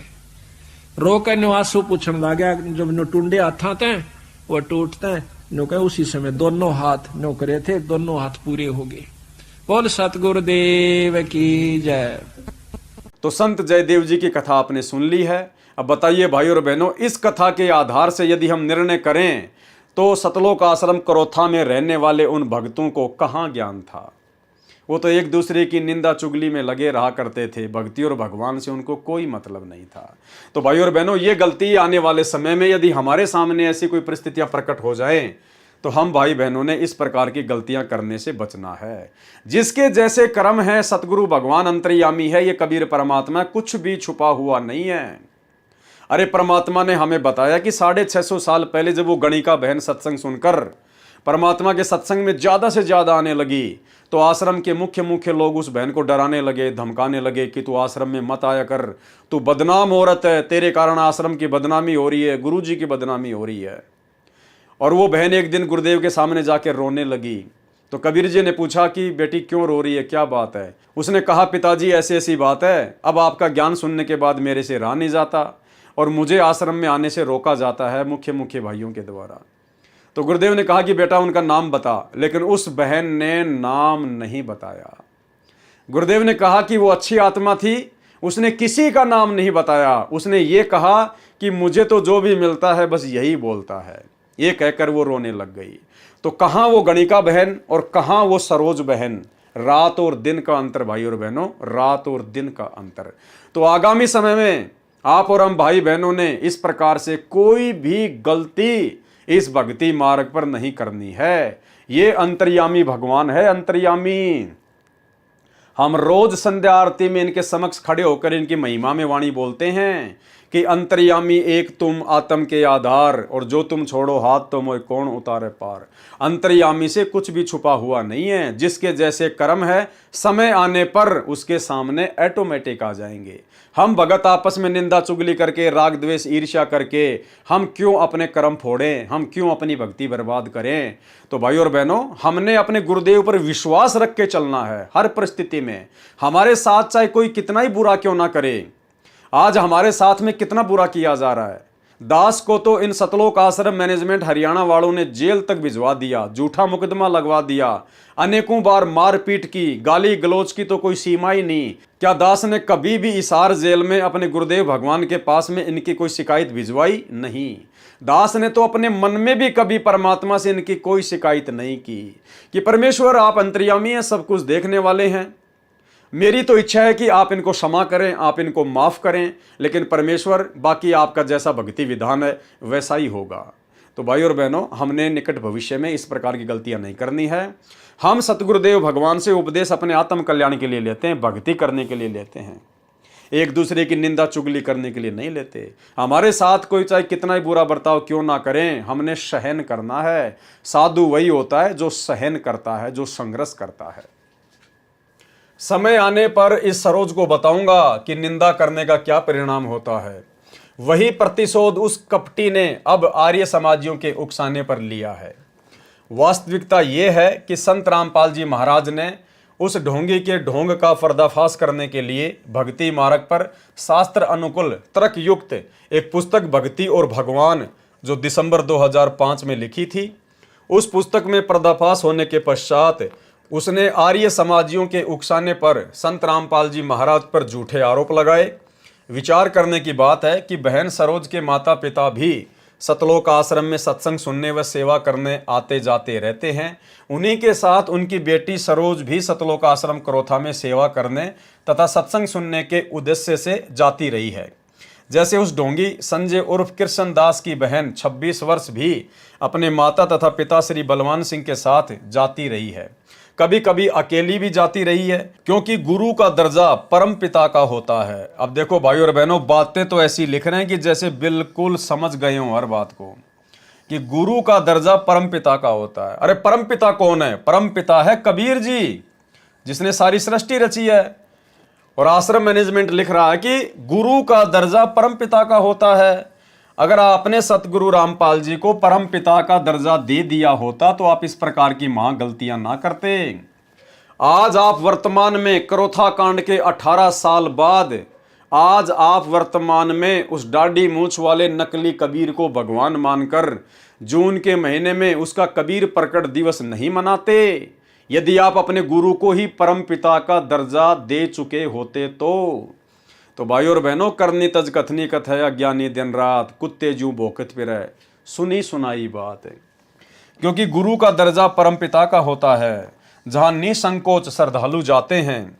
एक और विचारणीय विषय है कि जिस आश्रम में कई सैकड़ों की संख्या में भगत रहते हों तथा कई सैकड़ों प्रतिदिन उपदेश लेने या दर्शन करने आते हों, और जिस आश्रम से जुड़े श्रद्धालुओं की संख्या लाखों हो, क्या वे सभी मूर्ख हैं और क्या वह एक ढोंगी ही सच्चा है? सतलोक आश्रम बनने के पश्चात सतलोक आश्रम करोथा में संत रामपाल जी महाराज की सगी बहन भी साध्वी बनकर भक्ति करती थी। देखो भाई और बहनों, ये बात भी ज्ञान आधार से बिल्कुल उचित नहीं है। इस भक्ति मार्ग में ऐसा नहीं चलता है भाई और बहनों। सतलोक आश्रम बनने के पश्चात यानी सतलोक आश्रम करोथा सन 2000 के आसपास बन के तैयार हो गया।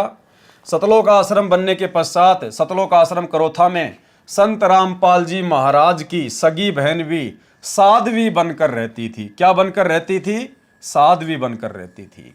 भाई ये सतगुरु के मार्ग में नहीं चलता है, ये तो आसाराम के मार्ग में चलता है, ओशो के आश्रम में चलता था। भाई संत रामपाल जी की बहन क्यों साध्वी बनकर आश्रम में रहती थी? भाई संत रामपाल जी के मार्ग में तो ऐसा कोई विधान है ही नहीं। संत रामपाल जी तो कहते अपने घर पे बैठकर भक्ति करो, अपने बाल बच्चों के साथ में भक्ति करो।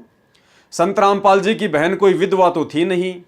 संत रामपाल जी की बहन ऐसा तो है ही नहीं कि उसका कोई परिवार नहीं था, उसके कोई बाल बच्चे नहीं थे। उसका परिवार भी था, उसका पति भी था, उसके बाल बच्चे भी थे, अच्छा खासा परिवार भी था। फिर क्यों परमानेंट साध्वी बनकर सतलोक आश्रम करोथा में रहा करती थी? ये है मनमाना आचरण, ये है ज्ञान को आधार ना बना पाने के चलते गलती।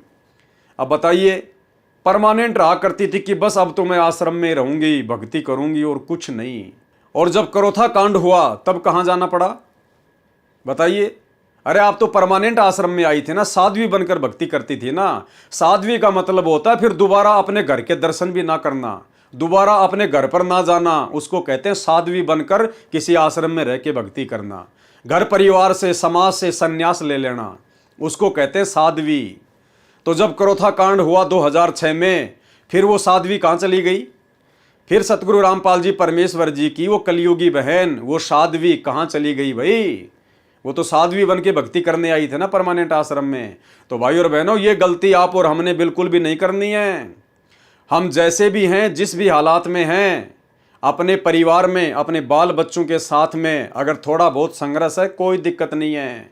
सतगुरु रामपाल जी भगवान के आशीर्वाद से, उनकी भक्ति से धीरे धीरे वो संघर्ष भी कम हो जाता है, परिस्थितियां भगत के अनुकूल हो जाती हैं। इसलिए भगत ने थोड़ा सब्र करना चाहिए, थोड़ा धैर्य रखना चाहिए। बिल्कुल जोश में आके होश नहीं खो देने चाहिए, जल्दबाजी में कोई फैसला नहीं लेना चाहिए, जैसा कि सतगुरु रामपाल जी परमात्मा की बहन ने ले लिया था। उसके बाद कहाँ चली गई वो साध्वी? जब 2005 का क्रोथा कांड हुआ, उसके बाद कहाँ चली गई वो साध्वी भाई? वापस उसी घर में जाना पड़ा, वापस उन्हीं बाल बच्चों के पास जाना पड़ा। तो पहले ना रह के अपनी भक्ति कर लेती। तो भाई और बहनों, ये गलती भी आप और हमने बिल्कुल नहीं करनी है। सतलोक आश्रम बनने के पश्चात सतलोक आश्रम क्रोथा में संत रामपाल जी महाराज जी की सगी बहन भी साध्वी बनकर रहती थी। संत रामपाल जी के माता पिता भी आश्रम में भक्ति उद्देश्य से स्थायी रह रहे थे। माता पिता को कोई दिक्कत नहीं है, क्योंकि वो वृद्ध हैं, उनका थोड़ा बहुत समय बचा हुआ था, उनको कोई दिक्कत नहीं है, क्योंकि पास में उनका गांव भी था, वो अपने घर भी जाया करते थे, उसमें कोई दिक्कत नहीं थी। संत रामपाल जी के माता पिता को साधु या साध्वी बन के भक्ति नहीं कर रहे थे, उन्होंने परमानेंट अपने घर को छोड़ नहीं दिया था। क्योंकि यहाँ पर लेखक के द्वारा संत रामपाल जी के मुंह बोले माता पिता के लिए साधु या साध्वी शब्द का प्रयोग नहीं किया गया, लेकिन उनकी बहन के लिए साध्वी शब्द का प्रयोग किया गया है। साध्वी अर्थात जो परमानेंट अपने परिवार को छोड़कर आश्रम में रह के भक्ति करे। क्या ऐसी परिस्थितियों में उस ढोंगी द्वारा लगाया गया झूठा आरोप संभव है? वास्तविकता यह है कि वह ढोंगी केवल आश्रम का भूखा था, उसकी ये दाल नहीं गली। जिस महंत भगत राम जी को अब गुरु बनाकर आश्रम प्राप्त किया है, अब आगे उस गुरुद्रोही हो चुके व्यक्ति कृष्ण दास जी के आगामी जीवन के विषय में लिखा जा रहा है। वैसे ये न्याय संगत नहीं है भाई और बहनों, क्योंकि वो गुरुद्रोही घोषित हो चुका था, आश्रम से उसको निकाल दिया गया था। उसके बाद में वो क्या करेगा क्या नहीं करेगा, वो पहले क्या करता था क्या नहीं करता था, हमने उसकी बातों को महत्व नहीं देना चाहिए। लेकिन कुछ एक बातें उसके विषय में लिखी गई हैं, उसके गुरु के विषय में लिखी गई हैं, पुस्तक में लिखी हैं, इसलिए हम लोग इनको पढ़ लेते हैं। अन्यथा हमारा इन बातों में किसी प्रकार का कोई भी इंटरेस्ट नहीं होना चाहिए, उसके कर्म उसके साथ में हैं। जिस महंत भगत राम जी को अब गुरु बनाकर आश्रम प्राप्त किया है, उस संत श्री भगत राम महंत आश्रम कोठी दयालदास छुडानी के विषय में कहा करता था कि भगत राम तो प्रत्यक्ष राक्षस है। एक औरत के साथ भगत राम जी के अवैध संबंध थे। वह औरत उनके साथ आश्रम छुडानी में रहने का आग्रह करने लगी, तो भगत राम जी ने रात्रि में उस औरत को मार कर आश्रम के पीछे डाल दिया। देखो, इन बातों का कोई लेना देना नहीं है। वो व्यक्ति आश्रम छोड़कर जा चुका था सन 2000 में, और ये पुस्तक लिखी गई है क्रोथा कांड के बाद में। तो भाई और बहनों, इन बातों को यहाँ लिखने का कोई औचित्य नहीं बनता है, उसके कर्म उसके साथ में है। तथा कह रहा था कि यह पागल थी जो गिरकर मर गई।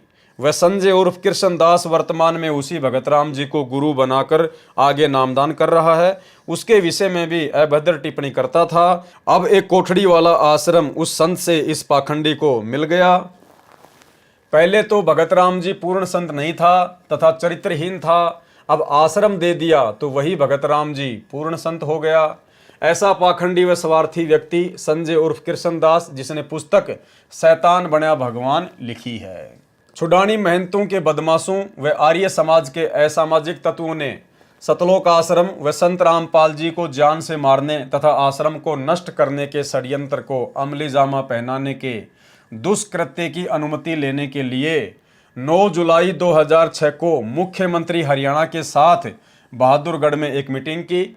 हमें यह नहीं मालूम कि उस मीटिंग में उनकी मुख्यमंत्री हरियाणा श्री भूपेंद्र जी से क्या वार्ता हुई, परंतु उनके हौसले अत्यधिक बुलंद हो गए तथा उनकी विनाशकारी गतिविधियां अत्यधिक तेज हो गई। उन असामाजिक तत्वों ने पुलिस के सहयोग से रोहतक झज्जर सड़क पर आश्रम के दोनों तरफ से 9 जुलाई 2006 को ही जाम लगा दिया, ताकि आश्रम में बहुसंख्या में भगत न आ सकें और न ही कोई आश्रम से बाहर जा सके।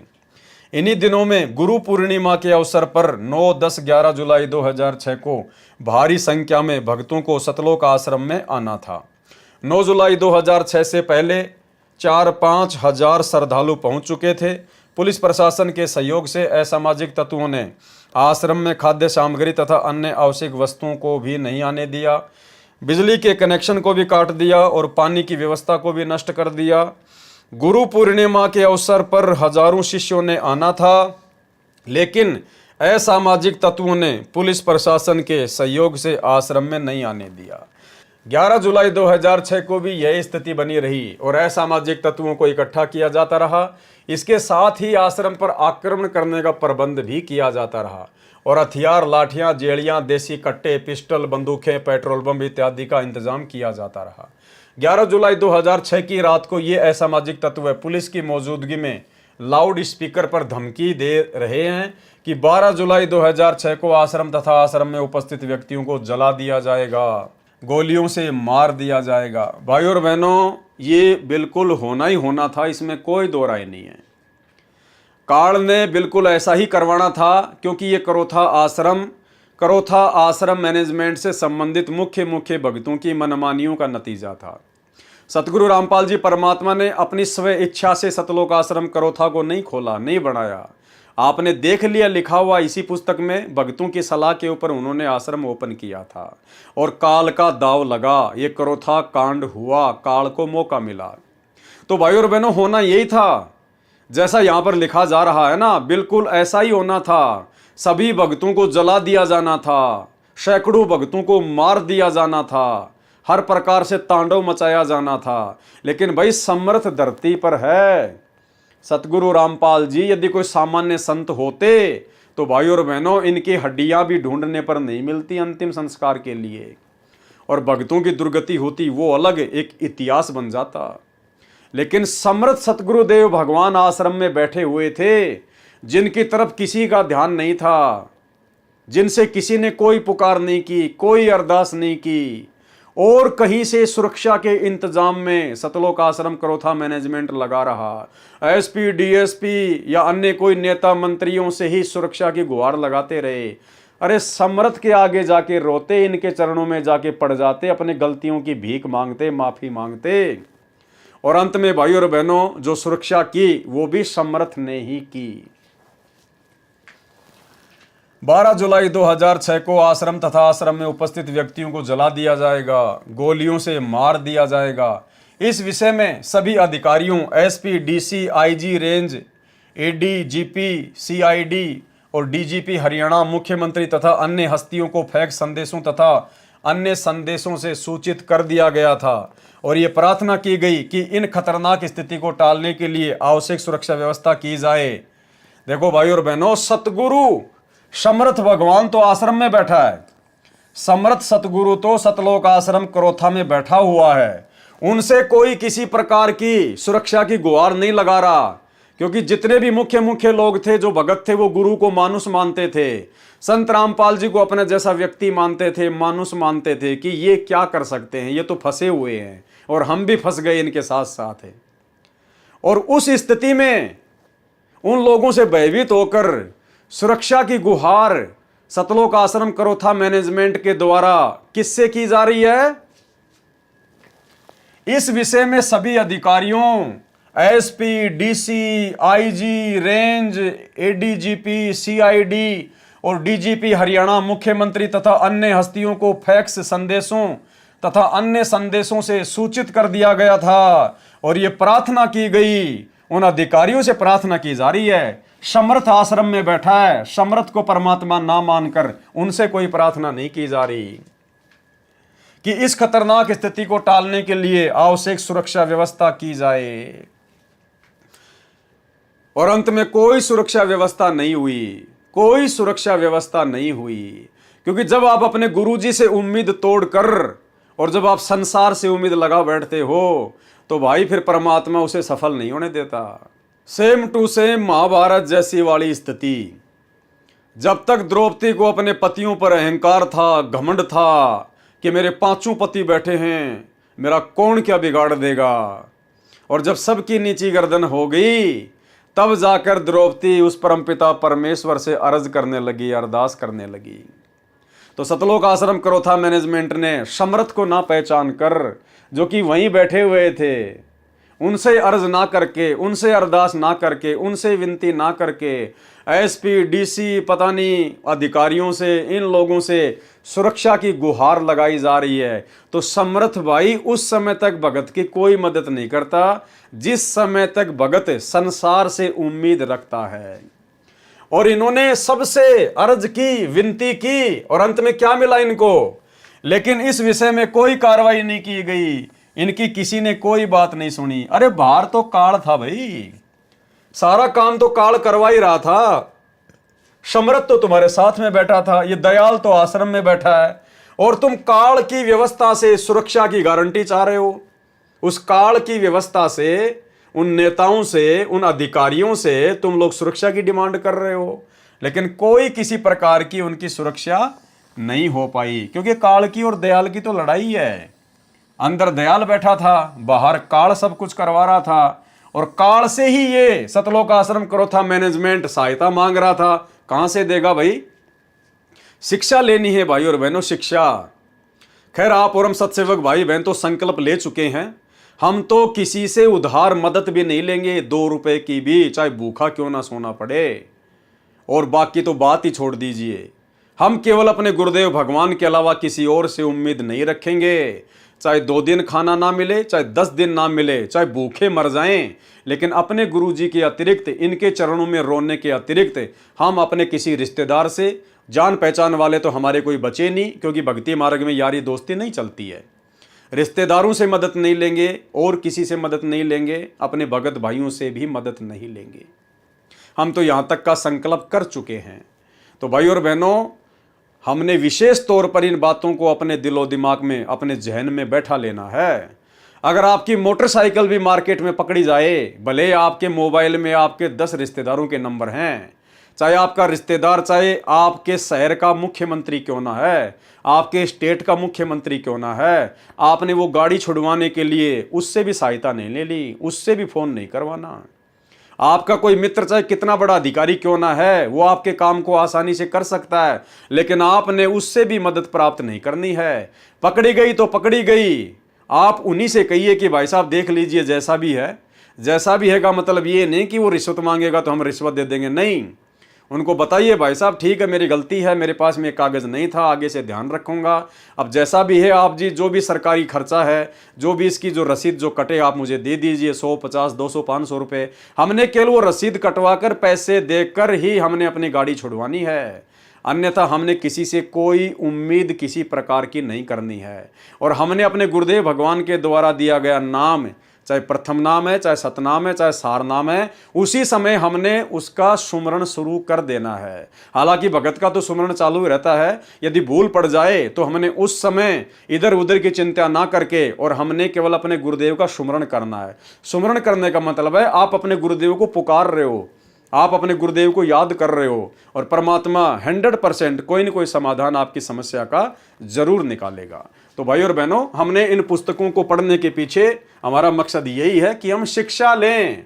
जो गलतियां पहले हमारे भाई बहन कर चुके हैं नादानी में, ज्ञान को आधार ना बना पाने के चलते, हम वो गलतियां दोहराने से बचें, ताकि हम भक्ति पर सफल होकर इसी मनुष्य जन्म में सतलोक प्राप्त कर सकें।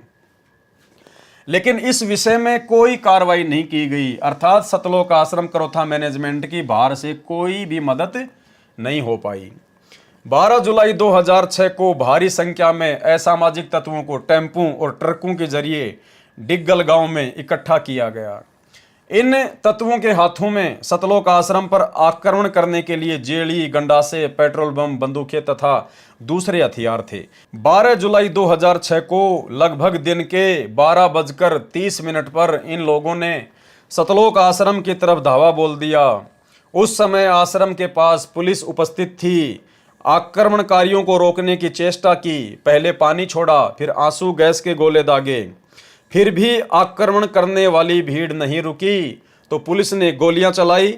उधर से आक्रमणकर्ताओं ने भी गोलियां चलाई, जिस कारण से कई व्यक्ति घायल हो गए तथा एक की मृत्यु हो गई। आक्रमणकारी फिर भी बाज नहीं आए। पुलिस व प्रशासन के हाथ पांव फूल गए। आश्रम के सामने से दूर जाकर पुलिस व जिले के वरिष्ठ अधिकारी मूक दर्शक बनकर खड़े रहे।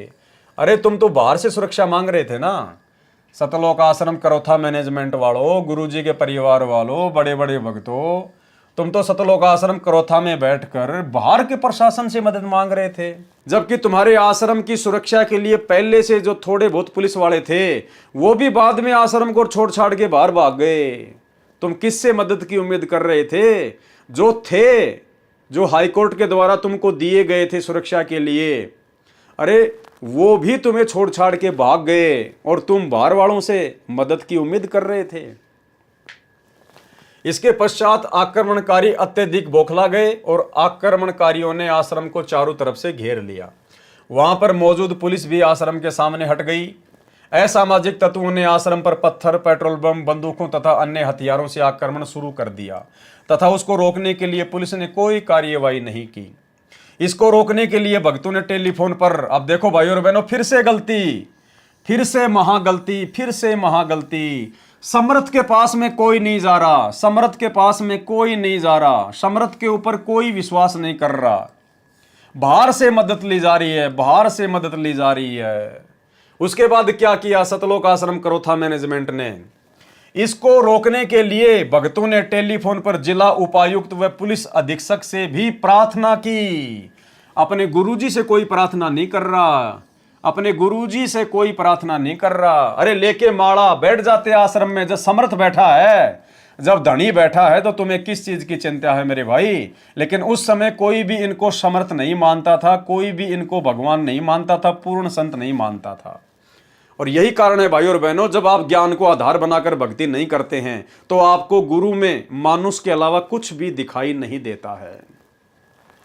इसको रोकने के लिए भक्तों ने टेलीफोन पर जिला उपायुक्त व पुलिस अधीक्षक से प्रार्थना की, लेकिन उन्होंने कुछ नहीं किया। अरे जो समर्थ चाहेगा वो होगा भाई, सतगुरु जो चाहे सो कर ही। जब तक ये नहीं चाहेगा तुम्हारी मदद के लिए कोई नहीं आ सकता, कोई भी। ये समर्थ बैठा है, ये तुम्हारी परीक्षा चल रही थी, ये तुम्हारे विवेक की, तुम्हारे धैर्य की, तुम्हारे विश्वास की परीक्षा थी। समर्थ 1994 से ज्ञान दे रहा था, 2006 में करोथा कांड हुआ। अरे 10-12 वर्षों के बाद में समर्थ तुम्हारी परीक्षा ले रहा था इतना ज्ञान देकर कि तुम्हें अपने गुरु पर विश्वास है या नहीं है, इनकी समर्थता पर विश्वास है या नहीं है। लेकिन इनके ऊपर विश्वास ना करके और बाहर प्रशासन से ही सुरक्षा की गुहार लगाई जा रही है। भाई और बहनों, जिंदगी में गलती मत कर देना। जिंदगी में चाहे कितनी भी बड़ी से बड़ी समस्या क्यों ना आए, एक छोटा सा सत्संग सुनाता हूं गुरुदेव का 40 सेकंड का। गुरुदेव कहते हैं चाहे कितनी भयंकर से भयंकर समस्या क्यों ना आवे, कि बस सब कुछ बर्बाद होने वाला है, कति सर्वनाश होने वाला है। अगर ऐसी भी आपके सामने कोई परिस्थिति पैदा हो जाए तो भी गुरुदेव भगवान कहते हैं कि अपने गुरु पर विश्वास करना। वो परिस्थितियां ऐसे टल जाएंगी जैसे बादलों को हवा उड़ा ले जाती है। तो हमने केवल अपने गुरु पर विश्वास करना है भाई और बहनों। ये पुस्तक पढ़ने का मकसद गुरुदेव के आशीर्वाद से केवल इतना ही है कि जो गलतियां भक्ति मार्ग पर गुरु को मानुष मानकर आप और हमारे से पहले हमारे गुरु भाई बहन कर चुके हैं, वो गलतियां हम निकट भविष्य में करने से बचें, अन्यथा सतलोक से वंचित रह जाएंगे। केवल फॉर्मेलिटी हो जाएगी, फॉर्मेलिटी। अपने आत्माओं हमारा इतना दिल कमजोर हो चुका है कि हम वहां तक बुद्धि उठती नहीं ना, दिल डटता कि हम भगवान पर इतना विश्वास कर सके। जैसे कहते हैं कि तुलसी बेरुआ बाग में सीतत भी मुरझावे, राम भरोसे जो रहे वो पर्वत पर लहरावे। बगीचे के अंदर बूटा लगा दिया, पौधा लगा दिया, सिंचाई करते करते खत्म हो जाता है, मुरझा जाता है। राम भरोसे पर्वत के ऊपर कोई संभालने वाला नहीं, कोई सिंचाई करनिया नहीं। कहते राम भरोसे जो रहे पर्वत पर लहरावे। तो हमारा इतनी बुद्धि उठती नहीं, लेकिन इसको उठाने का ये प्रोसीजर है। एक दिन ऐसी दृढ़ता होगी आपके अंदर, सर्वनाश होता दिखा आपने, आप दृढ़ रहना भगवान के ऊपर। फिर देखना ऐसा बादल टल जाएगा दुख का, तो सोच भी नहीं सकते आप। इसको रोकने के लिए भक्तों ने टेलीफोन पर जिला उपायुक्त व पुलिस अधीक्षक से भी प्रार्थना की, लेकिन उन्होंने कुछ नहीं किया। अपने को चारों तरफ से घिरा देखकर और आश्रम के अंदर मौजूद औरतों, बच्चों और बूढ़ों की सुरक्षा को ध्यान में रखते हुए और आत्मरक्षा को ध्यान में रखते हुए, देखो भाई, अपनी रक्षा के जिम्मेदार भगत ही बने हुए थे। आत्मरक्षा को ध्यान में रखते हुए, यानी आत्मरक्षा सतगुरु नहीं करेगा, कोई विश्वास नहीं किसी प्रकार का, कोई ज्ञान आधार नहीं। आश्रम के अंदर मौजूद औरतों, बच्चों और बूढ़ों की सुरक्षा को ध्यान में रखते हुए और आत्मरक्षा को ध्यान में रखते हुए आक्रमणकारियों को खदेड़ने के मकसद से आश्रम के सुरक्षा दस्ते ने हवाई फायर किए। आश्रम का सुरक्षा दस्ता यानी आश्रम के मुख्य सेवादार जो गुरुजी के बॉडीगार्ड बन के घूमते थे, उन्होंने अपनी आत्मरक्षा के लिए, अपनी खुद की रक्षा के लिए, बच्चों और महिलाओं की रक्षा के लिए उन्होंने कोई भी चारा ना देखकर और हवा में फायर करने शुरू कर दिए। अरे भाई, जब आश्रम में दुनिया की सबसे बड़ी तोप बैठी है, जब आश्रम में सबसे बड़ी मिसाइल बैठी है, उसकी तरफ किसी का ध्यान नहीं है। देखो, ये होता है गुरु को मानुस मानना। बंदूकों पर विश्वास कर लिया, हवाई फायर करनी शुरू कर दी कि हो सकता है बंदूक के शोर से डर के आक्रमणकारी भाग जाएं। अरे उनके पास में सैकड़ों बंदूक है, तुम खुद लिख रहे हो, गंडासे, जेलियां, बंदूक, पेट्रोल बम और अन्य हथियार तुम खुद लिख रहे हो, और तुम्हारे पास आश्रम में 2, 4, 5 बंदूकें होंगी और उनके पास में सैकड़ों बंदूकें, तो क्या हवाई फायर करके तुम बच जाओगे? देखो, ये होता बेबुद्धि का काम भाई और बहनों, बेबुद्धि का काम। ये तो समर्थ था, इसलिए भाई और बहनों बात दबी की दबी रह गई, अन्यथा उस बंदूक को लेके भी ना जाने कितने मुकदमे गुरुदेव पर लगते। ये तो परमात्मा ने व्यवस्था ऐसी कर दी कि ये लेबोरेटरी शुरू हो गई, जांच हो जाती है कि कौन सी बंदूक से मरे, कौन सी बंदूक से नहीं मरे, अन्यथा उस हवाई फायर को लेकर भी ना जाने कितने मुकदमे संत रामपाल जी पे लगा दिए जाते। जितने भी लोग मरे होंगे, घायल हुए होंगे, सारे के सारे इल्जाम आश्रम पे लगा दिए जाते कि आश्रम वालों की बंदूकों से मरा है, आश्रम वालों की बंदूकों से घायल हुए हैं। तो समर्थ शक्तिमान तो आश्रम में बैठा हुआ है और बंदूकों पर विश्वास किया जा रहा है। भाई और बहनों, बहुत बड़ी गलतियां भक्ति मार्ग पर इन लोगों ने की है और आज परमात्मा ने हमें इसीलिए मौका दिया है साथ संगति के माध्यम से कि हम गुरु को मानुष मानने की गलती अपने भविष्य में ना करें, शौपन में भी ना करें। अरे मारने वाला भी यही है और बचाने वाला भी ये है भाई और बहनों। फिर बताओ बंदूक क्या करेगी? इसी परमेश्वर ने सत्संगों में बताया कि त्रेता युग में भगत प्रहलाद को उसके पिता हिरण्यकशिपु ने 84 प्रकार की घोर घोर यातनाएं दी। उस भगत प्रहलाद ने कभी भी अपने पिता के खिलाफ एक लकड़ी का डंडा भी नहीं उठाया, अपने भगवान पर विश्वास रखा, जबकि उसका भगवान तो नकली था, विष्णु। मीराबाई के साथ में कैसी कैसी घटनाएं घटी, मीराबाई ने कभी एक लकड़ी का डंडा भी नहीं उठाया। और आज समर्थ साक्षात धरती पर हम उसकी शरण में, और वही क्रोथा आश्रम में हमारे पास में बैठा हुआ है, और फिर भी हम लोग बंदूकों पर विश्वास कर रहे हैं, हवाई फायर कर रहे हैं, अपनी आत्मरक्षा के ठेकेदार स्वयं ही बन रहे हैं। यह होता है गुरु को मानुष मानना, गुरु के ऊपर बिल्कुल भी विश्वास ना करना। तो भाई और बहनों, बिल्कुल भी ज्ञान आधार नहीं था। परमात्मा पहले कह चुके हैं कि उस समय तो वो लोग जुड़े थे जिनको माया चाहिए थी, जिनको पैसा चाहिए था, वो ज्ञान को आधार बना के नहीं जुड़े थे। एक बार फिर से सुन लीजिए। विचार करना पुण्यात्माओं, ये काल हमारे साथ कितना धोखा किए हुए है। आज से जो 15 साल पहले लगे थे 100-200 परिवार, अब उनमें से मेरे ख्याल में 10% उस लगन से 10% लगे हुए, बाकी ढीले पड़ गए, क्योंकि उनका सुख गणे हो गए।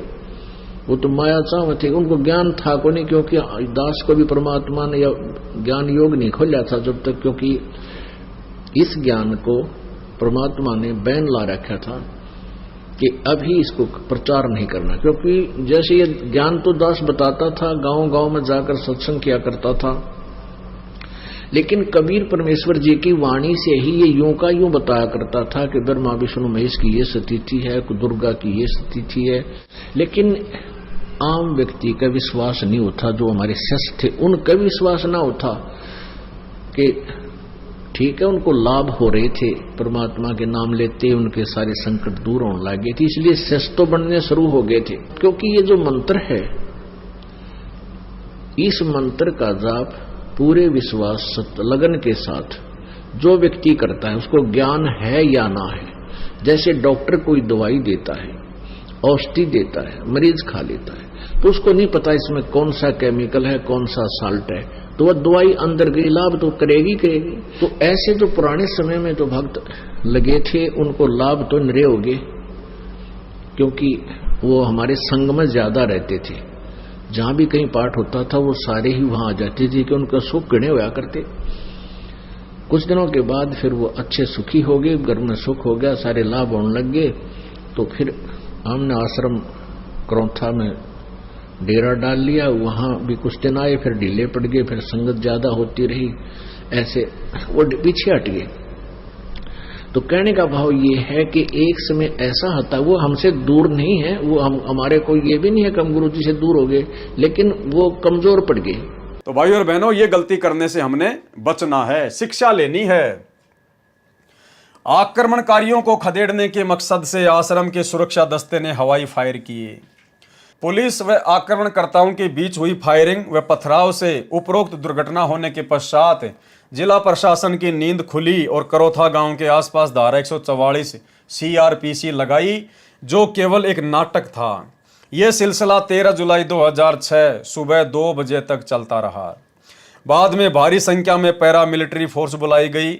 प्रारंभ में तो आश्रम के भक्तों ने यही समझा कि यह सारी कार्रवाई उनकी और आश्रम की सुरक्षा के लिए की जा रही है, लेकिन उनको ये देखकर हैरानी हुई कि ये सारे इंतजाम आश्रम को खाली करवाने तथा संत रामपाल जी और भक्तों को गिरफ्तार करने के लिए किया जा रहा है। असामाजिक तत्व अपने हथियारों के साथ ज्यों के ज्यों आश्रम के चारों तरफ कुछ ही दूरी पर खड़े रहे, जबकि वहां धारा 144 लगी हुई थी। उन शरारती तत्वों के खिलाफ कोई कार्रवाई नहीं की गई। भैया, लड़ाई इस दयाल और 21 ब्रह्मांड के स्वामी काल के बीच में चल रही है। किसके बीच में? दयाल कबीर परमात्मा सतगुरु रामपाल जी और काल के बीच में चल रही थी। तो भाई, तुम्हें सुरक्षा कहां से मिलेगी काल के द्वारा? या तो सारी व्यवस्था काल की है, और न ही उनके खिलाफ आश्रम पर आक्रमण करने के लिए कोई FIR दर्ज की गई। अरे भाई, गुरुजी ने यही तो बताया। और क्या बता रहे थे गुरुजी सत्संगों में? कि निरंजन धन तेरा दरबार, यहाँ तनिक ना न्याय विचार। आश्रम खाली होने के पश्चात आक्रमणकारियों तथा पुलिस फोर्स के बीच डिग्गल गांव में झगड़ा हुआ, क्योंकि आक्रमणकारियों ने पुलिस की कुछ गाड़ियों को आग लगाई, जिसकी FIR पुलिस स्टेशन बेरी में दर्ज की गई, परंतु अभी तक किसी को गिरफ्तार नहीं किया गया। इससे स्पष्ट हो गया कि मुख्यमंत्री हरियाणा का मेहर भरा पंजा उपद्रवियों के सिर पर है। ध्यान से सुनना भाई और बहनों, अंत में लेखक क्या कह रहा है कि इससे स्पष्ट हो गया कि मुख्यमंत्री हरियाणा का मेहर भरा पंजा। उस समय हरियाणा का मुख्यमंत्री कौन था? भूपेंद्र सिंह हुड्डा। भूपेंद्र सिंह हुड्डा उस समय कांग्रेस की सरकार थी। इससे स्पष्ट हो गया कि मुख्यमंत्री हरियाणा का मेहर भरा पंजा उपद्रवियों के सिर पर है।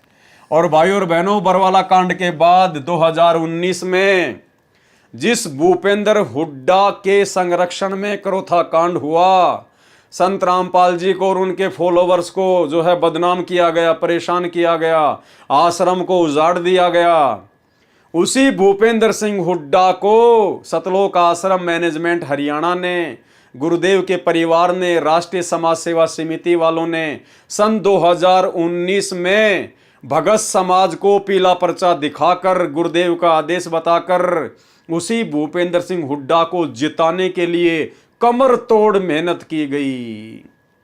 पीले पर्चे में यहां तक लिख दिया गया, अगर कोई भूपेंद्र सिंह हुड्डा को वोट नहीं देगा तो गुरुद्रोही घोषित कर दिया जाएगा, आश्रम में नो एंट्री हो जाएगी।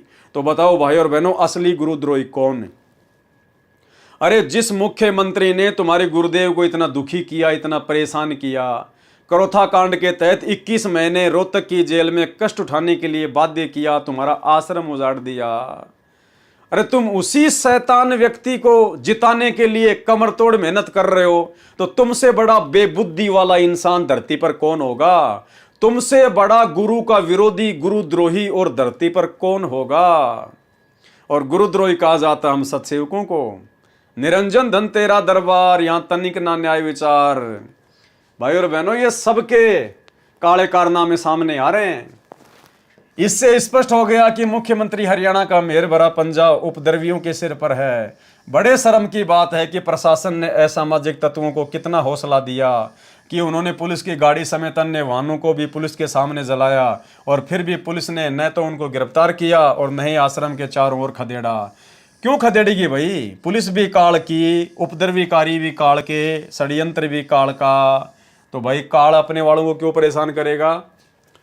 इलेक्ट्रॉनिक मीडिया को भक्तों ने मौके पर आने के लिए प्रार्थना की ताकि वो इस सारे घटना चक्र की रिकॉर्डिंग कर लें और सतलोक आश्रम को नष्ट करने के षड्यंत्र का खुलासा कर सकें।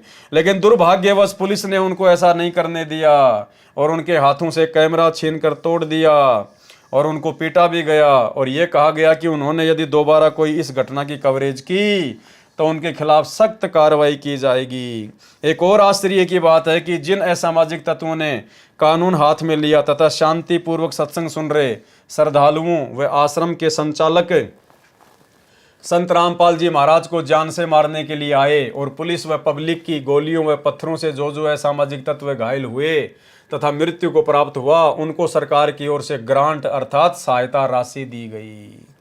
इससे सिद्ध है कि 9 जुलाई 2006 को बहादुरगढ़ में मुख्यमंत्री हरियाणा के साथ हुई मीटिंग में सर्व विनाशकारी कार्य की स्वीकृति मुख्यमंत्री जी से प्राप्त हुई, और उसी मुख्यमंत्री को तुमने अपना बाप समझकर, अपना दामाद समझकर 2019 में उसको दोबारा से मुख्यमंत्री बनाने के लिए तुमने उसका सपोर्ट किया। तो सबसे बड़े गुरुद्रोही कौन हुए? संत रामपाल जी के मिशन में सबसे बड़े गुरुद्रोही कौन हुए? यही सतलोक आश्रम मैनेजमेंट हरियाणा वाला। क्योंकि मुख्यमंत्री हरियाणा श्री भूपेंद्र सिंह जी आर्य समाजी है, और उसी आर्य समाजी को तुमने 2019 में वोट डलवाए, उसी आर्य समाजी भूपेंद्र सिंह हुड्डा का तुमने समर्थन करवाया। इसको कहते हैं सबसे बड़े गुरुद्रोही। आर्य समाजी होने की बात श्री भूपेंद्र सिंह जी मुख्यमंत्री हरियाणा ने दिनांक 8 अक्टूबर 2006 के दैनिक जागरण समाचार पत्र पृष्ठ संख्या 3 पर कहा है कि हमारा परिवार 3 पीढ़ी से आर्य समाजी है। अरे आर्य समाजी हो सकता है, उसमें कोई बड़ी बात नहीं। आर्य समाजी हो सकता है, उसमें कोई बड़ी बात नहीं। हरियाणा में तो लाखों आर्य समाजी हैं। कौन से सारे आर्य समाजी तुम्हारे ऊपर लड़ाई झगड़ा करने के लिए आए थे? आर्य समाजियों को दोष नहीं है। आर्य समाजियों के मुख्य व्यक्ति वो आर्य प्रतिनिधि सभा के मुख्य आचार्य और उनका खुलेआम सहयोग करने वाले वहां के मुख्यमंत्री भूपेंद्र सिंह हुड्डा, जो कि आर्य समाजी है। ऐसे लोगों के विषय में हम बात कर रहे हैं। जब तुम्हारी आंखों के सामने प्रत्यक्ष हो गया कि आर्य समाजी भूपेंद्र सिंह हुड्डा ने उन उपद्रवकारियों का सहयोग दिया, उसके बावजूद भी तुमने उसी को 2019 में वोट डलवाए। तुमने उसी की सरकार तुमने बनवाना चाहिए। तुमने उसी सतगुरु रामपाल जी भगवान के परम विरोधी भूपेंद्र सिंह हुड्डा को तुमने वोट डलवाए, संगत से तुमने उनका समर्थन करवाया। अरे तुमने अपने भी कर्म फोड़े और बेचारी नादान संगत के भी तुमने कर्म फोड़वाए।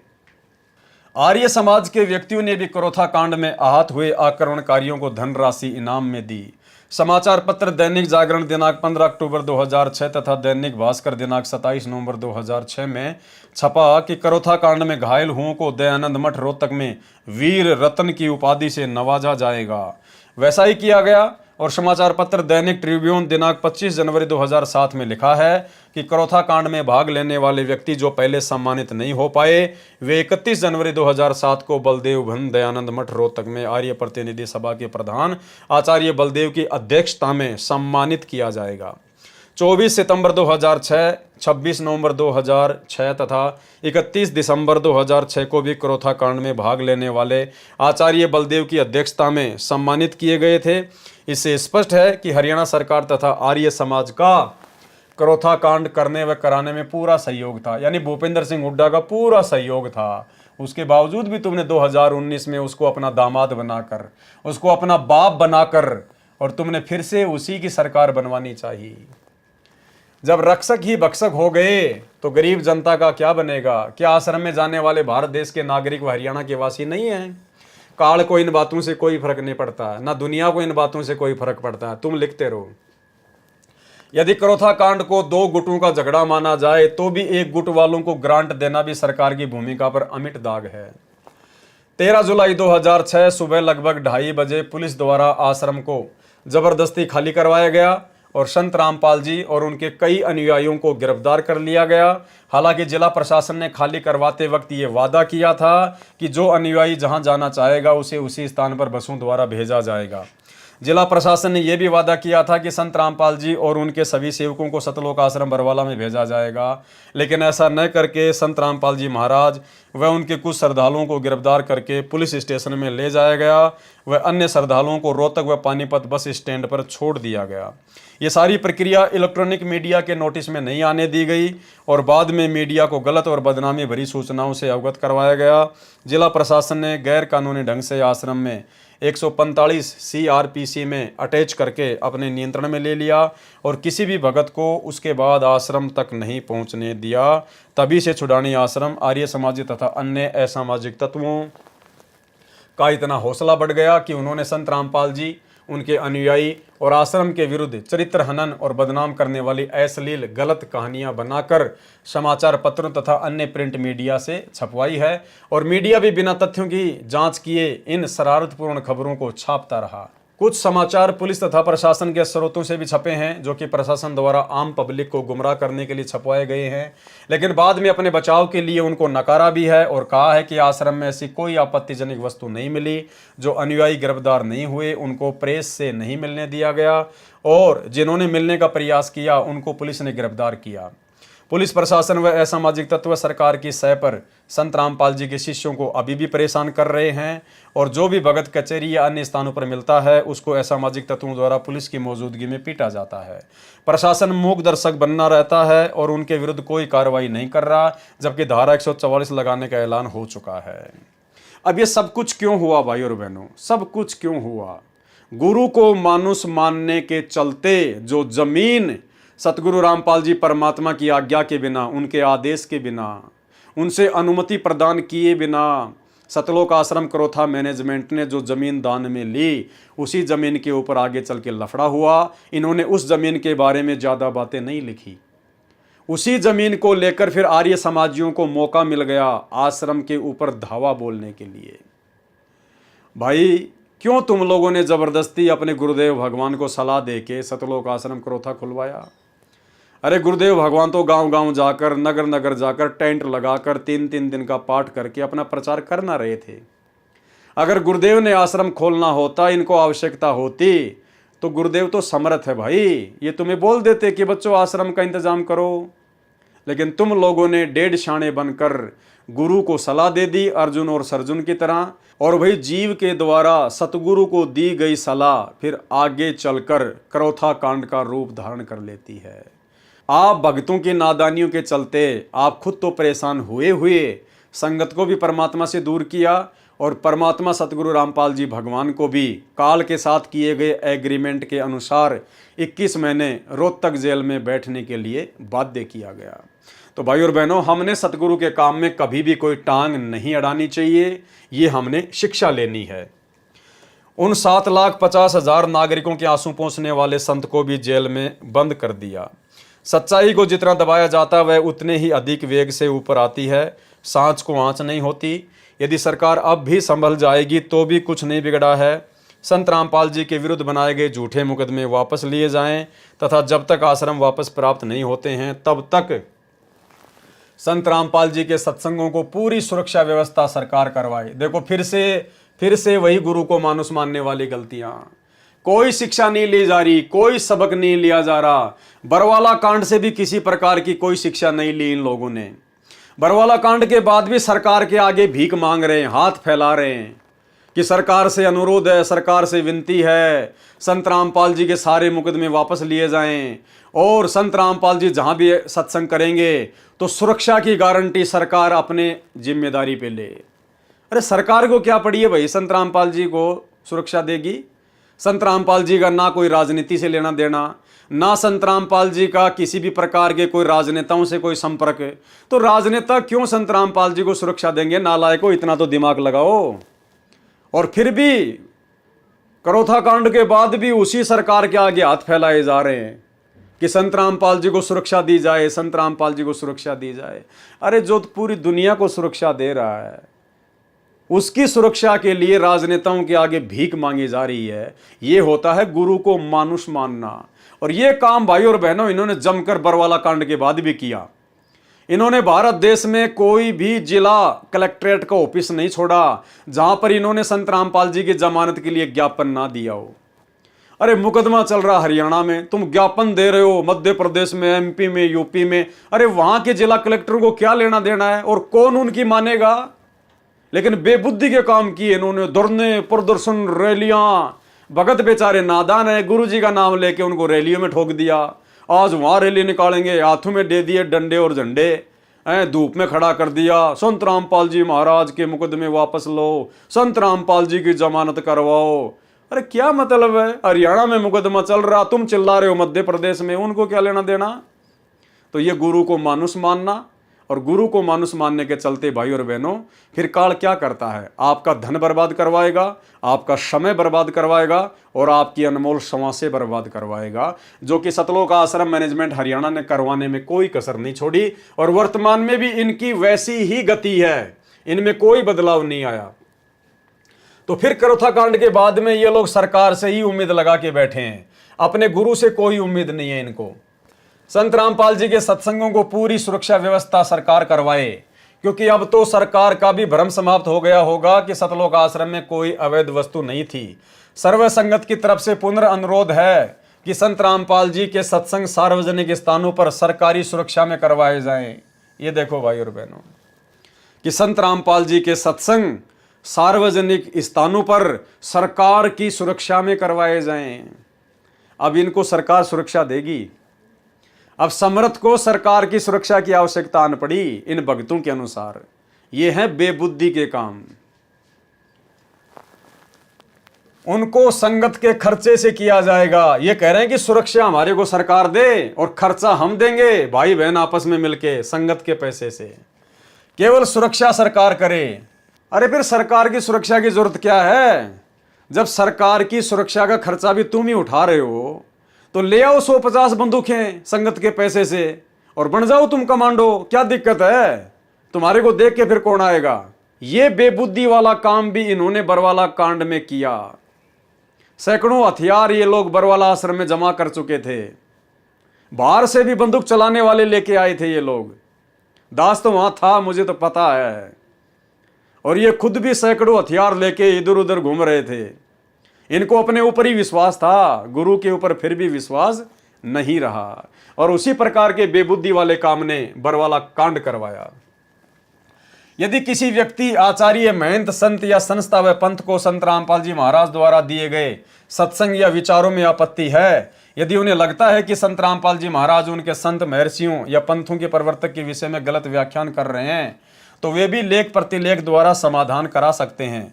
कानून को हाथ में न लेकर न्यायालय में जा सकते हैं। यदि सरकार संत रामपाल जी के सत्संग करवाने की सुरक्षा व्यवस्था नहीं करती है, क्या लिख रहे हैं भाई बहनों, ध्यान रखना क्या लिख रहे हैं सतलोक आश्रम मैनेजमेंट हरियाणा वाले। यदि सरकार संत रामपाल जी के सत्संग करवाने की सुरक्षा व्यवस्था नहीं करती है तो सरकार की नीयत साफ नहीं है। यदि कोई उपाय नहीं किया गया तो संघर्ष का मार्ग अपनाना पड़ेगा, लड़ाई झगड़ा करना पड़ेगा, हमारे को खुद ही हथियार लेके आने पड़ेंगे। ये देखो फिर वही काम इन्होंने सतलोक आश्रम बरवाड़ा में किया। भक्तों को जबरदस्ती कमांडो बनाया, भक्तों के हाथों में हथियार पकड़ा दिए। यही है वो कारण भाई और बहनों। देख लो इनकी नीयत साफ साफ है। यदि कोई उपाय नहीं किया गया, यदि सरकार ने संत रामपाल जी को सुरक्षा नहीं दी, कौन कह रहा है? सतलोक आश्रम मैनेजमेंट हरियाणा। यदि कोई सरकार की तरफ से उपाय नहीं किया गया तो संघर्ष का मार्ग अपनाना पड़ेगा। इनके कहने का मतलब समझ गए कि हम गुंडे मवाली बनेंगे, हम फिर हथियार खरीद के लाएंगे और अगर फिर से ऐसी कोई घटना होती है तो आमने सामने ठोकेंगे फिर। और वो इन्होंने पूरा का पूरा काम बरवाला कांड में कर लिया था भाई और बहनों। पूरा का पूरा षड्यंत्र यही था, आमने सामने होके ठोकने ठुकने का षड्यंत्र था, लेकिन समर्थ धरती पर प्रकट था। ये तो मालिक ने दया बख्शी, वरना 6 नहीं कम से कम 600 लोग मरते, 600 लोग। ये है बेबुद्धि के काम। और ऐसी घटनाएं काल क्यों घटित करवाता है? गुरु को मानुष मानने के चलते उन भक्तों के अंदर कुप्रेरणा करके फिर काल आवश्यकता से अधिक मनमानियां करवाता है। और गुरु कुछ नहीं बोलेगा भाई, ये तो सृष्टि रचना में गुरु ने बता दिया कि भाई मेरा तो काल के साथ एग्रीमेंट है कि परमात्मा आप केवल अपना ज्ञान प्रचार करना, आप जबरदस्ती ना करना। जो आपके ज्ञान को समझ के आपकी भक्ति करे केवल उसी को सतलोक लेके जाना, बाकी मेरा भोजन यहीं छोड़ देना। तो ये भगवान अपने वचन का पक्का है, ये अपना वचन नहीं तोड़ सकता, ये जोर जबरदस्ती नहीं कर सकता। फिर आने वाले समय में जो जैसा करेगा वैसा ही अपना भोगेगा। 8 साल से भगोड़े बन के घूमते रहे संत रामपाल जी के परिवार वाले। फिर कभी संत रामपाल जी का कलियुगी बेटा पकड़ा गया, कभी उनका भाई पकड़ा गया, कभी और भगत पकड़े गए, सब कुछ तितर बितर कर दिया इन्होंने। लेकिन ये समर्थ है, परमात्मा है, बंदी छोड़ है धरती पर, इसलिए इनके बच्चे इनकी समर्थता से फिर वापस जुड़ गए, एक हो गए। अन्यथा भाई और बहनों, संत रामपाल जी के मार्ग का तो नामो निशान भी नहीं मिलता। जिस प्रकार से सतलोक आश्रम मैनेजमेंट हरियाणा ने काल प्रेरित होकर गुरु को मानुष मानकर जो मनमानियां सतलोक आश्रम बरवाला में की थी, जिस कारण से इतना बड़ा कांड हुआ। तो भाई और बहनों, हमने शिक्षा लेनी है, शिक्षा। यदि कोई उपाय नहीं किया गया तो संघर्ष का मार्ग अपनाना पड़ेगा। संघर्ष यानी फिर भाई लड़ाई झगड़े का मार्ग अपनाना पड़ेगा। जैसे को तैसा, ईंट का जवाब पत्थर से देना पड़ेगा। हरियाणा सरकार के मुख्यमंत्री जी बड़े मेहरबान हैं। जो व्यक्ति कानून हाथ में लेकर उपद्रव करते हैं, यदि उनको हानि हो जाती है तो लाखों रुपए की ग्रांट दी जाती है। तो ये है भाई और बहनों, गुरु को मानुष मानने के चलते जो गलतियां काल करवाता है, वो गलतियां और उन गलतियों के परिणाम आप जियों के समक्ष इस पवित्र पुस्तक क्रोथा कांड का रहस्य के अंदर अंकित हैं। सतगुरु रामपाल जी भगवान ने आप और हम सत्सेवकों पर मेहर बख्शी है। परमात्मा ने हमें सद्बुद्धि दी, मालिक ने हमें समय दिया, हमें मौका दिया। आज ये रहस्य, जिन रहस्यों से आज भी 99% संगत अनजान है। क्रोथा कांड क्यों हुआ, असल वजह क्या है, भक्तों ने क्या क्या गलतियां की, ये सारी वजह से, और बरवाला कांड की गलतियां, इन सभी घटनाओं से संत रामपाल जी की 99% संगत बेचारी अनजान है। और इसी अनजानपने का फायदा गुरुदेव का परिवार उठा रहा है, सतलोक आश्रम मैनेजमेंट हरियाणा उठा रहा है। उसी संगत को, बेचारी को धार्मिक धंधे के लिए मोहरा बना लिया। वर्तमान में जगह जगह सतलोक आश्रम खोल दिए गए मनमानी करते हुए, जैसे क्रोथा आश्रम खुलवाया था कभी। तो भाई और बहनों, आगे चल के क्या होगा ये भी आपकी आंखों के सामने है। जब पहली वाली मनमानियों के कारण ऐसा हुआ, तो वर्तमान में जो मनमानियां की जा रही है उनका क्या परिणाम निकलेगा, और क्या परिणाम इस नादान संगत को भुगतना पड़ेगा, और क्या परिणाम गुरुदेव के परिवार को भुगतना पड़ेगा, इस मैनेजमेंट को भुगतना पड़ेगा। खैर, इनके कर्म इनके साथ में है। हमें तो वर्तमान में इन सब चीज़ों को आधार बनाकर स्वयं को इस भक्ति मार्ग पर सावधान करके चलना है। हमने केवल इतना ही करना है, बाकी तो मालिक का विधान है, समय आने पे पूरा अवश्य होगा। जो जैसा करेगा, जिसकी जैसी करनी है, स्वयं ने ही भरनी है। हमने उनके विषय में कुछ नहीं कहना है। संगत को जरूर हम सच्चाई से परिचित करवाएंगे, क्योंकि परमात्मा कहते हैं साचा शब्द कबीर का प्रकट किया जगमाही, और जैसे को तैसा कहे सो तो निंदा नहीं। सच को सच कहना, सच्चाई समाज तक पहुंचाना, ये निंदा का काम नहीं, महापरोपकार का काम है। तो भाई और बहनों, हमारी तो विनती है, आप जितने भी भाई बहन इन आश्रमों से जुड़े हुए हैं गुरुदेव भगवान की गैर हाजिरी में, सभी लोग साथ संगति की वीडियो देखना शुरू करो। और साथ संगति की वीडियो देखने के लिए फेसबुक पर जाइए, सर्च कीजिए पवन दास इज़ लाइव। अगर समझ सको तो समझ लेना, अपनी भक्ति मर्यादाओं को बचा सको तो बचा लेना। बाकी परमात्मा का काल के साथ एग्रीमेंट है, परमात्मा ज़बरदस्ती नहीं करेगा। ज्ञान देने में, समझाने में परमात्मा ने कोई कमी छोड़ी नहीं है। बाकी भैया, हम गधे नहीं हैं, इंसान हैं, थोड़ा बहुत तो हमने भी समझना पड़ेगा। तो आज के इस वीडियो में केवल इतना ही। गुरुदेव भगवान हम सभी को आशीर्वाद दें, इजाज़त दें।